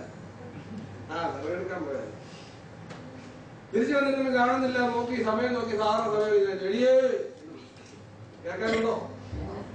എന്തിയെ എടിയെ എന്തി? നേരെ ടിക്കറ്റ് എടുക്കാതെ ഇങ്ങോട്ട് പോയി, ആകാശത്ത് പോയി. എന്താ ഇവിടെ പഠിപ്പിക്കുന്ന കാര്യം? അത് അങ്ങോട്ടോ ഇങ്ങോട്ടും തിരിഞ്ഞ കേട്ടോ. അച്ചാൻ എഴുതില്ല, പശുവിനെ നേരത്തെ ഞാൻ കാപ്പി കൊണ്ടുവരാം. അച്ചാൻ പശുവിനെ കിടക്കാൻ പശു കൂടി ചിലപ്പോൾ പശു മാത്രമാണ്, പശു എടുക്കപ്പെടുള്ളൂ. അമ്മച്ചിക്ക് ശ്രദ്ധേനായിരുന്നു, പശുവിനായിരുന്നു. പശു സ്വഭാവം കൊണ്ടില്ല. അമ്മച്ചിക്ക് മുഴുവൻ എന്താണ്? കെട്ടിയവനും അല്ല വലുത്, സഭയോ അല്ല വലുത്, വിശ്വാസയോ അല്ല വലുത്. എന്താണ് വിഷയം? പശു. ഇതാണ് എന്താ പറയുന്നത്? ഹൃദയം പരിശോധിക്കുന്നില്ല എങ്കിൽ കെണി പോലെ കെണി വന്ന് വീഴുന്ന പോലെ ഇവർക്ക് ആർക്കും മനസ്സിലായി. എവിടെയെന്ന് ചോദിച്ചു. ഉടനെ മറുപടി എന്താണ്? ശവമുള്ളത് കർത്താവ് എവിടെയാണോ കുഞ്ഞുങ്ങൾ അതോട് പോകും. അല്ല, അങ്ങനെയാണോ? എന്നല്ല അതിന്റെ അർത്ഥം. കർത്താവ് എവിടെയാണോ, കർത്താവ് ആകാശത്തിൽ വന്നാൽ കുഞ്ഞുങ്ങൾ അങ്ങോട്ട് പോകും. ശവം ഇരിക്കുന്നത് കിഴങ്ങളിൽ വറുക്കുന്ന പോലെ ചെല്ലുന്ന പോലെ. ഈ നിങ്ങൾ കണ്ടോ, ഒരു ജീവി ഒന്ന് അവസാനത്തെ പിടത്തിൽ വിടയുമ്പോൾ കാണാം. ആ കമ്പനി, ഈ ടൈം കമ്പനിയിലും ഒക്കെ വന്നിരിക്കുന്ന കണ്ടുണ്ടോ? ഈ കിളികൾക്ക്, ഈ പക്ഷികൾക്ക്, ഈ എറണാകുളം പക്ഷികൾക്ക് നല്ലതായിട്ട് അറിയാം ഒരു ജീവി മരിക്കുന്ന സംഭവം.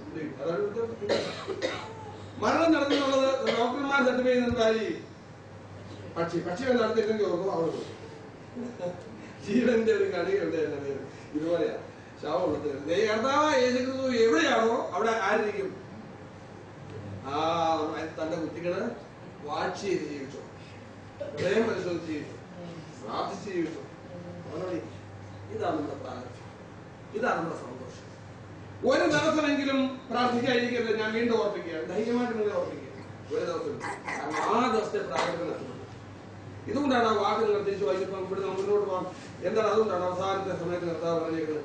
എന്താ പറഞ്ഞേക്കുന്നത്? ആ വാക്ക് നിങ്ങൾ കണ്ടോ? എന്താണ്? ട്രിപ്പിൾ എംഫാറ്റിക് ആയിട്ടാണ്. എന്താണ്? സദാ കാലവും ഉണർന്നും പ്രാർത്ഥിച്ചു. ആവർത്തിച്ചുള്ള വാക്കുകൾ കർത്താവ് ഉപയോഗിച്ചാൽ വളരെ ശക്തമാണ്. സദാകാലവും ഇത് പറയുമ്പോൾ നമുക്കൊരു പേടി വന്നു. അപ്പൊ എപ്പോഴും ചില ആൾക്കാരോട് ചോദിക്കും, അപ്പോൾ എപ്പോഴും നമുക്ക് പ്രാർത്ഥിച്ചുകൊണ്ടിരിക്കാൻ പറ്റുമോ? കർത്താവ് പറയുന്നത് പറ്റുമെന്നാണ്. നമ്മൾ തിന്നൊക്കെ പറയുന്നത് എന്താണ്? അത് നടക്കുന്ന കാര്യം. കാരണം നമുക്ക് തിന്നുക, കുടിക്കുക, വിൽക്കുക, നടുക, ഇത് കർത്താവ് ചെയ്തോളാന്നല്ലേ പറഞ്ഞിരിക്കുന്നത്. എന്ത് തിന്നും, എന്ത് കുടിക്കുമെന്ന് ജീവനായിക്കൊണ്ടും എന്ത് ധരിക്കുമെന്ന് ശരീരത്തിനായിക്കൊണ്ടും വിചാരപ്പെടരുത്. എന്താ പറഞ്ഞേക്കുന്നത്?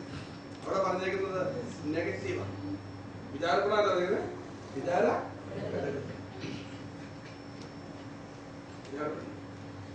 ആര് ചെയ്തോളൂ അതൊക്കെ. ഇതിന് എത്ര വിചാരപ്പെടുന്ന വിചാരപ്പെടാനായിട്ട് ഒരു കൂട്ടം ആൾക്കാർ എഴുതി വെച്ചിട്ടുണ്ട്, ലോകത്ത് മാറ്റി വെച്ചിരിക്കുക. അതുപോലെ വേറെന്ത് പറഞ്ഞിരിക്കുകയാണ്, ആരെങ്കിലും മരിച്ചാല് വിലപിക്കാൻ നിങ്ങൾ നിൽക്കണ്ട, ആര് വിലപിച്ചോളും? ജാതികളെ പോലെ, പ്രത്യാശയില്ലാത്ത ജാതികളെ പോലെ. നിങ്ങൾ വായിച്ചിട്ടില്ലേ? എന്താണ് വായിക്കുന്നത്? ദുഃഖിക്കരുത്. അപ്പൊ ഈ അയ്യോ ആലോചിച്ചിട്ടുണ്ടായി. പ്രകാരം ദൈവം പറഞ്ഞു, ഭാര്യ മരിച്ചെടുക്കുക, പച്ചയ്ക്ക് മരിച്ചെടുക്കും. ദൈവം വിലാപത്തിന്റെ തലപ്പാകതി കരയുമ്പോ അക്ഷരം കരയോ. ഞാൻ പറഞ്ഞില്ലേ, എന്ത് കാര്യം പരിശോധിച്ചാലും എന്താണ് ജീവിതം എന്നൊരു കാര്യം ദൈവത്തെ കളിയാക്കുന്ന പോലെയാണ്. പക്ഷെ നമ്മളറിയാവുന്ന മുന്നിൽപ്പോയ കർത്താവ് പിന്നെ പൊട്ടിക്കരയാനും പൊട്ടിഘോഷിക്കാനും നെഞ്ചത്തിരിക്കാനും ദൈവമക്കളെ പോലെ. കാരണം എങ്ങോട്ടാ പോയേക്കുന്നത്? ഞാനും വരുന്നുണ്ട്, ഉടനെ വരാം എന്ന് പറയല്ലേ. ഞാനും ഉടനെ പുറകെ ഉണ്ടല്ലേ. ഈ വണ്ടി കിട്ടിയില്ല, തൊട്ടടുത്ത ബസ് വരുമ്പോ ഞാനും. പ്രിയപ്പെട്ടവരെ, ജാതികൾക്കായിട്ട് വേർതിരിച്ചിരിക്കുന്ന ചില കാര്യങ്ങളുണ്ട്. തിന്നുക, കുടിക്കുക, പരിപാടികളൊക്കെയാണ്. എന്തെല്ലാം ജാതികളുടെ പരിപാടി ഉണ്ടല്ലോ. ഈ ലോകം ഒരു കാലത്ത് നശിക്കാനാന്ന് നോക്കിയാൽ കാണാണ്ട് വരും. എന്തെല്ലാം പലതാണ് വീടുകളൊക്കെ കാണിച്ചു പരിപാടികൾ.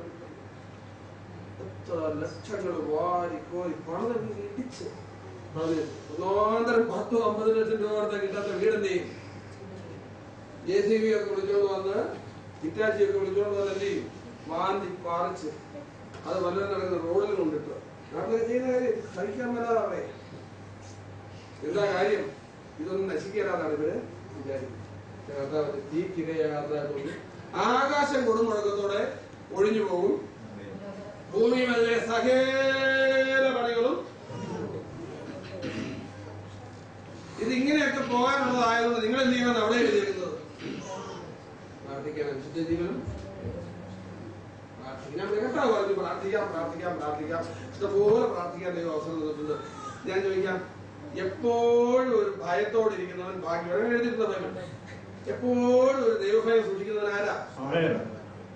എന്റെ പ്രിയപ്പെട്ടവരെ, നമ്മൾ ഇവിടെ ഇന്നലെ പ്രിയപ്പെട്ട സഹോദരൻ ഓർപ്പിച്ച് പറയാറുണ്ട്, സജ്ജയൻ കേവല സഞ്ചാരികളാണ്.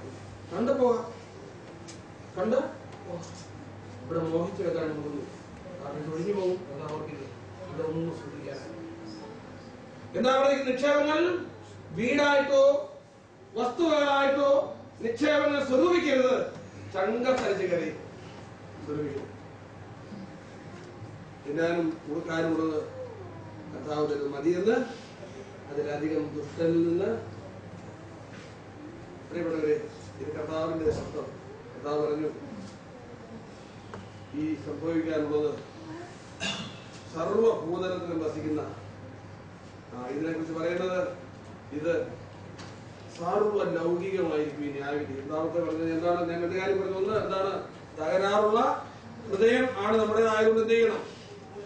ഉണർന്ന് പ്രാർത്ഥിക്കും. എന്താ പ്രാർത്ഥിക്കുന്നത്? ഞാൻ ഇവിടെ പറഞ്ഞുതരാം. ഒന്നിനോടും എന്റെ ഹൃദയം പറ്റിപ്പോകരുത്. എന്റെ വസ്തുവകളോട്, എന്റെ വീടിനോട്, എന്റെ സമ്പാദ്യങ്ങളോട്, ഒരർത്ഥത്തിൽ എന്റെ കുഞ്ഞുങ്ങളോട്, അതേ അർത്ഥത്തിൽ എന്റെ ഭാര്യയോട് പറ്റിയിരിക്കാൻ. അത് പറയുമ്പോൾ ഭാര്യയോട് പറ്റിച്ചേരണമെന്നല്ലേ പറയുന്നത്.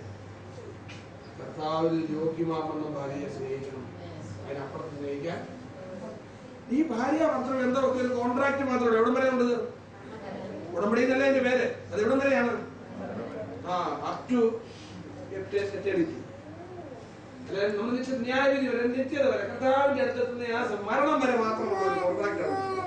അതിനെ ഒത്തിരി ഓവർ കൺസിഡർ ചെയ്യാൻ പാടില്ല. പറ്റും നമ്മുടെ ഹാർട്ട് ഓവർ ചാർജ് ആയി ഓവർ കൺസേൺ ചെയ്താൽ എന്ത് പറ്റും? ഓവർ ചാർജ് ആയിപ്പോ നല്ല കുഞ്ഞുങ്ങളെ അയ്യോ വന്നു അയ്യോ എന്തോ ഒരു കൺസേൺ കർത്താവിനേക്കാൾ അധികമായി കരുതിയിട്ടുണ്ടോ? എന്തായിരുന്നു ഭാര്യയോ ഭർത്താപ്പനെയോ അമ്മയോ സഹോദരനെയോ സഹോദരിയോ വയലുകളെയോ ഭാര്യയോ സ്നേഹിക്കുന്നവൻ എനിക്ക് എനിക്ക് കരുതൽ മറിച്ച് പ്രാർത്ഥിക്കുകയാണ്. കർത്താവിന്റെ അടുത്ത് കെയർ ആർക്കുള്ളതാണ്? കെയർ ആരാണ്? Care taker. He is the care taker. നമ്മൾ കെയർ ടേക്കേഴ്സ് ആണ്. കർത്താവാണ് കെയർ ടേക്കർ. പക്ഷെ നമ്മളെന്താ വിശ്വാസമൊക്കെ പറയും. പക്ഷെ കെയർ ആരാ ചെയ്യുന്നത്? നാം നമ്മുടെ കാര്യങ്ങൾ കർത്താവ് കെയർ ചെയ്താൽ എത്രയോ സന്തോഷമായിട്ട് ഈ നിലവിളിയുടെയും വെറുതെറുപ്പിന്റെയും കണ്ണീരിന്റെയും എടുത്തടിയുടെയും ചാട്ടത്തിന്റെയും ഒന്നും ആവശ്യം ആര് കെയർ ചെയ്തോളും? നമ്മൾ യോഗ്യമായ കർത്താവ് വിഭാഗങ്ങളെ ഒരു പ്രാർത്ഥനാ ജീവിതത്തിന്റെ ഉടമയായിരിക്കും. ഞാൻ അതായത് പറയും, നിങ്ങൾ 5-6 ഏക്കർ സ്ഥലത്തിന്റെ ഉടമയായത്, പിന്നെ ഇതിന്റെ ഉടമയാണ്.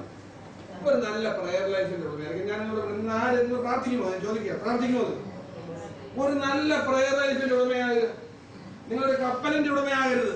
ആകേണ്ട ആവശ്യമില്ല. ആയാൽ കുഴപ്പമൊന്നുമില്ല, ആകേണ്ട ആവശ്യമില്ല. പക്ഷെ എന്തിന്റെ ഉടമയായിരിക്കണം? ഒരു പ്രാർത്ഥനാ ജീവിതത്തിന്റെ ഉടമയാണ്. നിങ്ങൾക്കറിയാമോ, അപ്പസ്തലനായ പൗലോസ് മാനസാന്തരപ്പെടുന്നതിന് മുമ്പേ തന്നെ ആരെ അറിയാമോ? കർത്താവിന്. നമ്മൾ ഇവിടെ നിൽക്കുന്ന മാനസാന്തരപ്പെട്ട് രക്ഷിക്കപ്പെട്ടത്, സുവിശേഷം കേട്ട് രക്ഷിക്കപ്പെട്ട ആൾക്കാരെ എല്ലാവർക്കും അറിയാം. അതിന് മുമ്പ് ഈ സുവിശേഷം കേൾക്കുന്ന നാൾ വരെ നമ്മുടെ സൂക്ഷിച്ചതാരാ? സകലതും കർത്താവിന്റെ കാര്യപ്പെട്ട് നമ്മൾ റോമാലേഖനം ഒരു പക്ഷേ 8-ാം അധ്യായം പഠിക്കുമ്പോൾ നമുക്കത് മനസ്സിലാവും. എല്ലാ ക്രമീകരണങ്ങളും ദൈവത്തിന്റെ കുഞ്ഞുങ്ങൾ ജനിക്കാനും വളരാനുമുള്ള ക്രമീകരണമായി പ്രവചിച്ച് നോക്കിയാൽ എല്ലാ കാര്യങ്ങളും കർത്താവിന്റെ ഭക്തന് വേണ്ടി എന്ത് ചെയ്യുന്നുണ്ട്? കരുതുന്നുണ്ട്. യാതൊരു വിധമായ സംശയവും. എല്ലാ വിശദാംശങ്ങളും പരിശോധിച്ചാലും കർത്താവ് കരുതുകയാണ്. ഞാൻ ചോദിക്കട്ടെ, പിന്നെ നമ്മൾ പ്രത്യേകം നമുക്ക് വേണ്ടി ഒന്ന് സൂക്ഷിച്ചു വെക്കേണ്ട, ഉണ്ടാക്കി വെക്കേണ്ട, സമ്പാദിച്ചു വെക്കേണ്ട ഒരു കാര്യമുണ്ട്. എന്തായിരിക്കണം? ഒരു പ്രാർത്ഥനാന്റെ ഫലമായ എപ്പോഴും പ്രാർത്ഥിക്കുന്നത്. ഈ വേദപുസ്തകത്തിൽ നോക്കുമ്പോൾ പ്രാർത്ഥനയെ കുറിച്ച് ഹൃദയം പറയുന്നത് എല്ലാം കാണുന്നതാണ്. ഇടപെടാതെ, നിങ്ങൾ ആരോ വാക്യമെന്ന് പറഞ്ഞ് എത്ര ലേഖനങ്ങളിലൊക്കെ നമ്മൾ വായിക്കുവാനാണ് ഇടപെടാതെ പ്രാർത്ഥിപ്പിൻ. ഉണർന്നു. ഇവിടെ പറയുന്നത് എന്താണ്? ഉണർന്ന് പ്രാർത്ഥിപ്പിൻ. പിന്നെ എല്ലാവർക്കും പറയുന്നതാണ് മടുത്തു പോകാതെ എപ്പോഴും നിങ്ങൾ വായിച്ച്. ഈ 17 തുടങ്ങുന്നത് എന്താ പറഞ്ഞേക്കുന്നത്? 18 അധ്യായം തുടങ്ങുന്നുണ്ടാവും.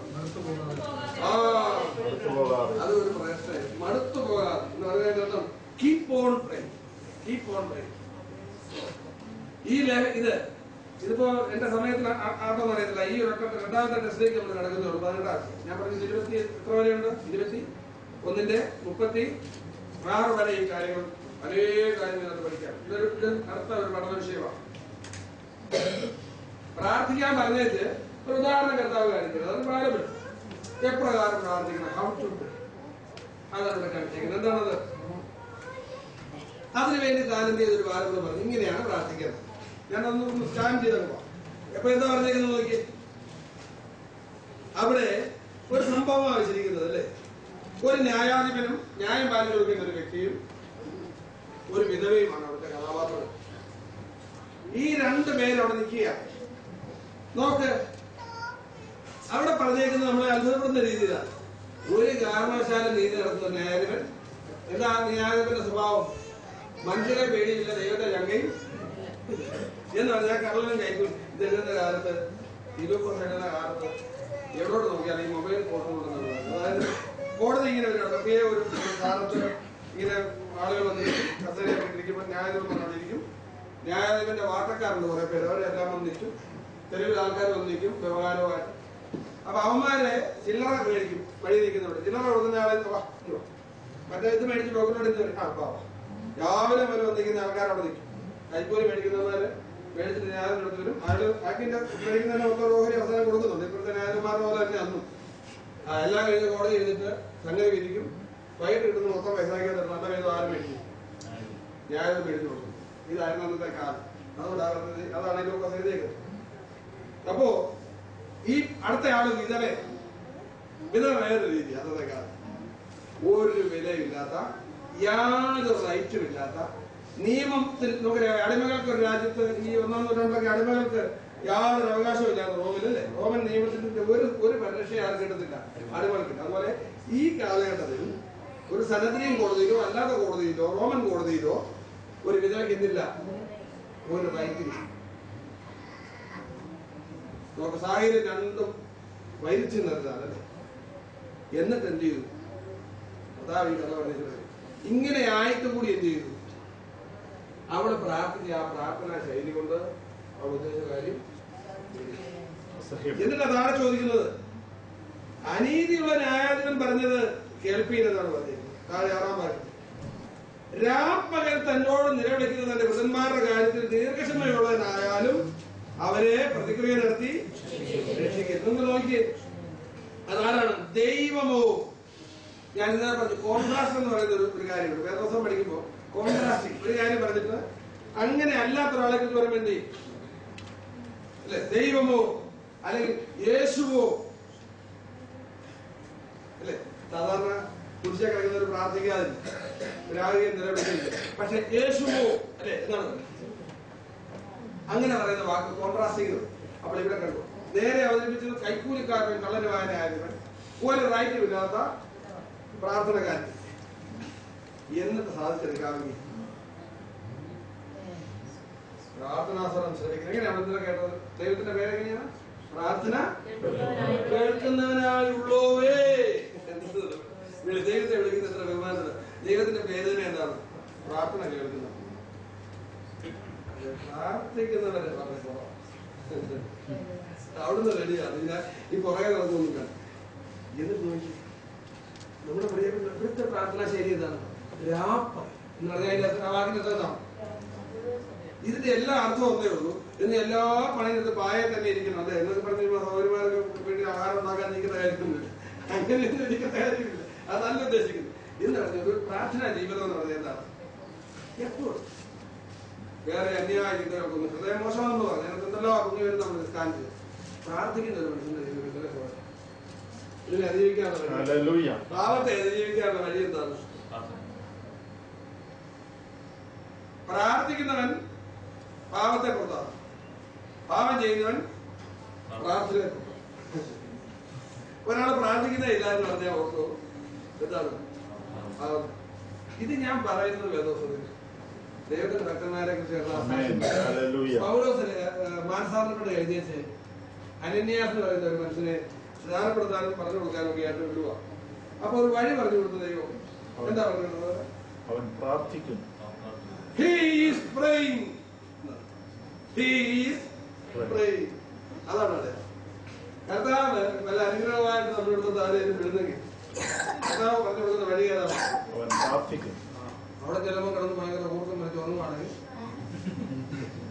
ഒന്നൊന്ന് കവറുമായിട്ട് ദൂതം എന്ത് ചെയ്യും? അടുത്ത വീട്ടിൽ പോകും. സഭയിലെ അങ്ങേ സോദരോട് ഏരിയ മീറ്റിംഗ് ഫാമിലിക്ക് പോകും. അങ്ങോട്ടും അവിടെ ചെല്ലുമ്പം വേറെ ചില പരിപാടിയാണെങ്കിൽ ദൂതം എന്ത് ചെയ്യും? ഈ സഞ്ചി കൊടുത്തു വിടുവരെ പ്രാർത്ഥന. നമ്മുടെ ദാനിയേൽ പ്രവചനം പഠിച്ചാൽ 9-ാം അധ്യായത്തിൽ പ്രാർത്ഥനയ്ക്ക് ഉത്തരവുമായി ദൂതനെ വിടുന്നില്ലേ?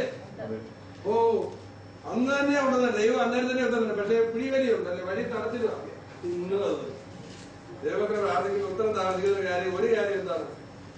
വഴി തടയാനാണോ പണം പിടിക്കുന്നത്? ആർക്കെയും മോഷ്ടിക്കാനും വിശ്വാസത്തിനാണ് ചിന്തിക്കുക. അതുകൊണ്ട് താമസിക്കും. അപ്പൊ ദൈവം പ്രാർത്ഥന ഉത്തരം കൊടുത്ത്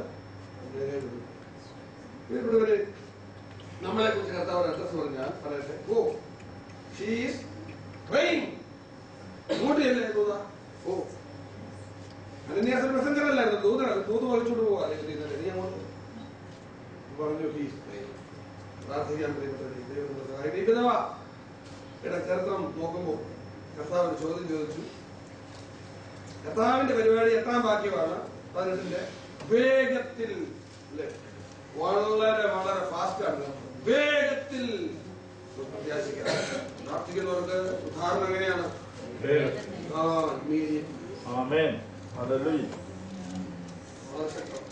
പക്ഷേ കർത്താവിന്റെ ഒരു പ്രശ്നവും still there is a problem. എന്താണത്?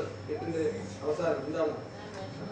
മനുഷ്യപുത്രൻ വരുമ്പോൾ ഭൂമിയിൽ വിശ്വാസം. ഒരു കാര്യമല്ല ഈ പറഞ്ഞു വരുന്ന മുഴുവൻ. കണ്ടോ, ഈ പറയുന്ന കാര്യം 36 ബാക്കി 21 വരെ പോവുക. പക്ഷേ ഇങ്ങനെയാണ് സത്യമെങ്കിൽ, ഇതാണ് ദൈവത്തിനെങ്കിലും കർത്താവിന്റെ വരവ് അടുക്കുമ്പോൾ ഒരു ഡിസാസ്റ്റർ, ഒരു വലിയ പ്രതിസന്ധി വിശ്വാസികളുടെ ഇപ്പോഴുണ്ട്. ഇത് ആ കാര്യം പറഞ്ഞേക്കുന്നത്. വിശ്വാസികളുടെ ഇടയിൽ പോലും ഒരു പ്രശ്നം കാണും. എന്താണ്? പ്രാർത്ഥിക്കുന്നവരെ മഷിയിട്ട് നോക്കിയാൽ പോലും പ്രാർത്ഥിക്കുമ്പോ ആൾക്കാരെ കളിയാക്കൂല്ലേ? പ്രാർത്ഥിക്കുന്നതിനെ കുറിച്ച് ഞങ്ങള് എന്നോട് സ്നേഹിതൻ സുവിശേഷം കേട്ട് അയാൾ രക്ഷിക്കപ്പെടാൻ പറഞ്ഞു. അയാൾ കാരണം പറഞ്ഞത്, അയാള് യമനിൽ താമസിച്ചുകൊണ്ടിരിക്കുമ്പോൾ അടുത്ത വീട്ടിൽ പാസ്റ്റർ മുറിയിൽ പാസ്റ്റർ രാവിലെ എഴുന്നേറ്റ് വരുമ്പം പാസ്റ്റർ ചെയ്യും. ഈ പുള്ളി നൈറ്റിൽ ഷിഫ്റ്റ് കഴിഞ്ഞ് 2 മണി വന്ന് കിടക്കും. 3:30 ആകുമ്പം അപ്പുറത്ത് ഒരു പാസ്റ്റർ പ്രാർത്ഥിക്കാൻ തുടങ്ങില്ല. പുള്ളി പറഞ്ഞു, ഈ മനുഷ്യൻ ഇങ്ങനെ ശല്യമായിരുന്നു, ഞാൻ രക്ഷിക്കപ്പെടുന്നു. പക്ഷെ പറഞ്ഞിട്ട് കാര്യമില്ല, പാസ്റ്റർക്ക് പ്രാർത്ഥിക്കാൻ വന്നു കഴിഞ്ഞപ്പോഴത്തേക്ക് പോകും. നിയന്ത്രിക്കണം. ഞാൻ സാവിച്ചാൻ പറഞ്ഞു, അതല്ല പാസ്റ്റർ അല്പം കൂടി കൺട്രോൾ ചെയ്തിട്ട്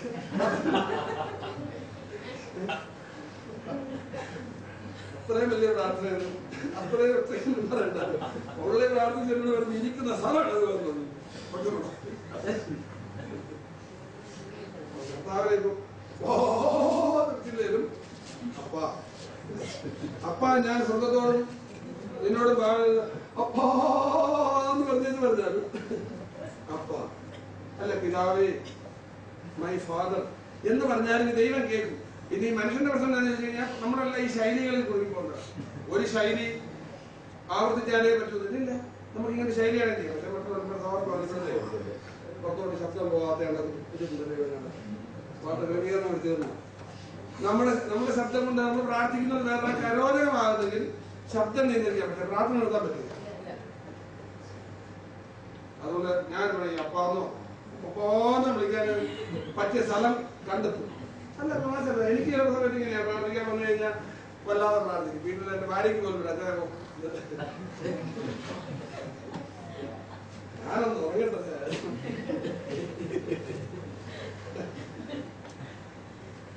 അതുകൊണ്ട് അടുത്ത കാലത്ത് വീടിൽ കൂടുതൽ ചെറിയ മുറി കിടക്കണം. അവിടെ എനിക്ക് എന്ത് ചെയ്യാം? എനിക്ക് വിളിക്കാൻ ആ ഒരു ചെറിയ മുറി വേണം. അത് ഒരു കാര്യം ഇതുവരെ താമസപ്രദമോട് ചോദിച്ചത് എങ്ങനെയായിരുന്നു. എന്നാലും പ്രാർത്ഥിക്കാതിരിക്കാൻ പറ്റില്ല. ഇനിയിപ്പോ പ്രാർത്ഥിക്കാതിരിക്കില്ല. ഇപ്പൊ ഇത്രയും പ്രായമൊക്കെ ആയി, ഇനി ഇത്രയും വരെ ഇങ്ങനെ പോയി. ഇപ്പൊ ഇൻസെന്റീവ് ഒക്കെ ആയി ഓടുവാണ്. ഇനിയും പ്രാർത്ഥിക്കാതിരിക്കാൻ ഒരു രക്ഷയും. സമയം എടുക്കുന്നത് കാണുന്നതോറും എങ്ങനെയാണ്? അതെ, എബ്രായത്തിൽ പറയുന്നത് 10ാം അധ്യായത്തിൽ സഭായോഗങ്ങൾ മുടക്കരുത്, തമ്മിൽ ഉത്സാഹിപ്പിക്കാൻ വേണ്ടി എപ്പോഴും കൂടുതൽ ദൈവത്തിന് സ്വന്തം. ഞാൻ അവർക്ക് ഇത്രയാണോ നിന്ന് കാണിയത്? ദൈവത്തിന് രാത്രിക്കാരിൽ വളരെ പ്രയോജനമായി. ദൈവജനം വന്ന് ഇത്രയും ആളുകൾ വന്നല്ലോ. നിങ്ങളൊക്കെ വരുന്നത് ഞാൻ നിങ്ങൾക്കൊക്കെ 1000 വേണം. കാരണം അറിയാം, നിങ്ങളൊക്കെ ഈ കഠിനമായ ജോലിയും കഷ്ടപ്പെട്ടൊക്കെ ചെയ്ത് ജീവിച്ചേച്ച് രാത്രി പാടില്ലാതെ ഓടിയേച്ച് ഒരു ശകലം നേരം വീട്ടിൽ തണുപ്പിന് സന്തോഷം ഇരിക്കാമെന്ന് വിചാരിക്കുന്ന സമയത്തല്ലേ വന്നേക്കുന്നത്. അവിടെ നമുക്ക് സമയം അടുക്കുന്നു എന്ന് കണ്ടത് വായിച്ച വാക്യം 10:24 വായിക്കും.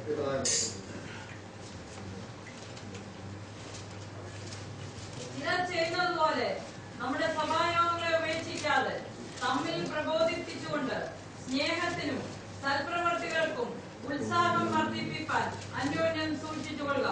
നാൾ സമീപിക്കുന്നുവെന്ന് കാണും തോറും അത് അധികമധികമായി ചെയ്യേണ്ടതാകുന്നു. ഞാനിവിടെ അവസാനിപ്പിക്കാവുന്ന അപ്പോ നാൾ സമീപിക്കുന്നു എന്ന് കാണുന്തോറും നമ്മുടെ പ്രാർത്ഥന എങ്ങനെയാകണം? ഇന്നലത്തേക്കാൾ എന്നല്ലേ? നമുക്ക് കേരളത്തിലെ ഒരു കൽപ്പനകളെ പോലും അവഗണിക്കാൻ എണ്ണി കണക്ക്. ഇതിനായിട്ടാണ് ന്യായാസനത്തിന് നമ്മളെ നിർത്തുന്നത്. എത്രയൊക്കെ അനുസരിച്ചു ഇതേ പോയി. ദൈവത്തിന് ഏറ്റവും വലിയ ദുഃഖം അവഗണിക്കപ്പെടുന്ന സ്നേഹം, ഏറ്റവും വലിയ ദുഃഖം. എഴുതി വെച്ചേക്കുന്ന അവഗണിക്കപ്പെടുന്ന സ്നേഹം ഏറ്റവും വലിയ. നമ്മളെ സ്നേഹിച്ച് ഇത്രമേൽ നമ്മളെ സ്നേഹിച്ച് നമുക്ക് നിർദ്ദേശം തരുന്ന ഈ പിതാവിന്റെ നിർദ്ദേശത്തെ നാം തള്ളിക്കളയാൻ നാം സമീപിക്കുന്നു എന്ന് കാണുന്നതോറും കാരണം കർത്താവ് പറയുന്ന ആ ദിവസം അല്ലെ ഒരു വെരി സർട്ടൺ ഡേയെ കുറിച്ചാണ് നമ്മൾ ഈ 17-ാം അധ്യായത്തിൽ ഇപ്പോൾ ഈ വാക്യം മുതൽ വായിച്ച് വെരി സർട്ടൺ ഡേ, ഒരു പ്രത്യേക ദിവസം, കർത്താവിന്റെ വലുതും ഭയങ്കരവുമായ നാളെ കർത്താവിന്റെ ദിവസം എന്ന് ആവർത്തിച്ച് വരുന്ന വെരി ഡേ. ആ ദിവസം പ്രാർത്ഥിപ്പീൻ, ഇടപെടാതെ പ്രാർത്ഥിപ്പീൻ, രാപ്പകൽ ഉണർന്നിരുന്ന് പ്രാർത്ഥിപ്പീൻ, പ്രാർത്ഥിച്ചുകൊണ്ടേ ഇരുപ്പീൻ. നാളെ സമീപിക്കുന്നത് കാണുന്നതോറും അത് അധികമായി ചെയ്യേണ്ടതാകുന്നു. അങ്ങനെ ചെയ്യുവാൻ ദൈവത്തെ ദൈവം സഹായിക്കട്ടെ. കർത്താവിന്റെ നാമം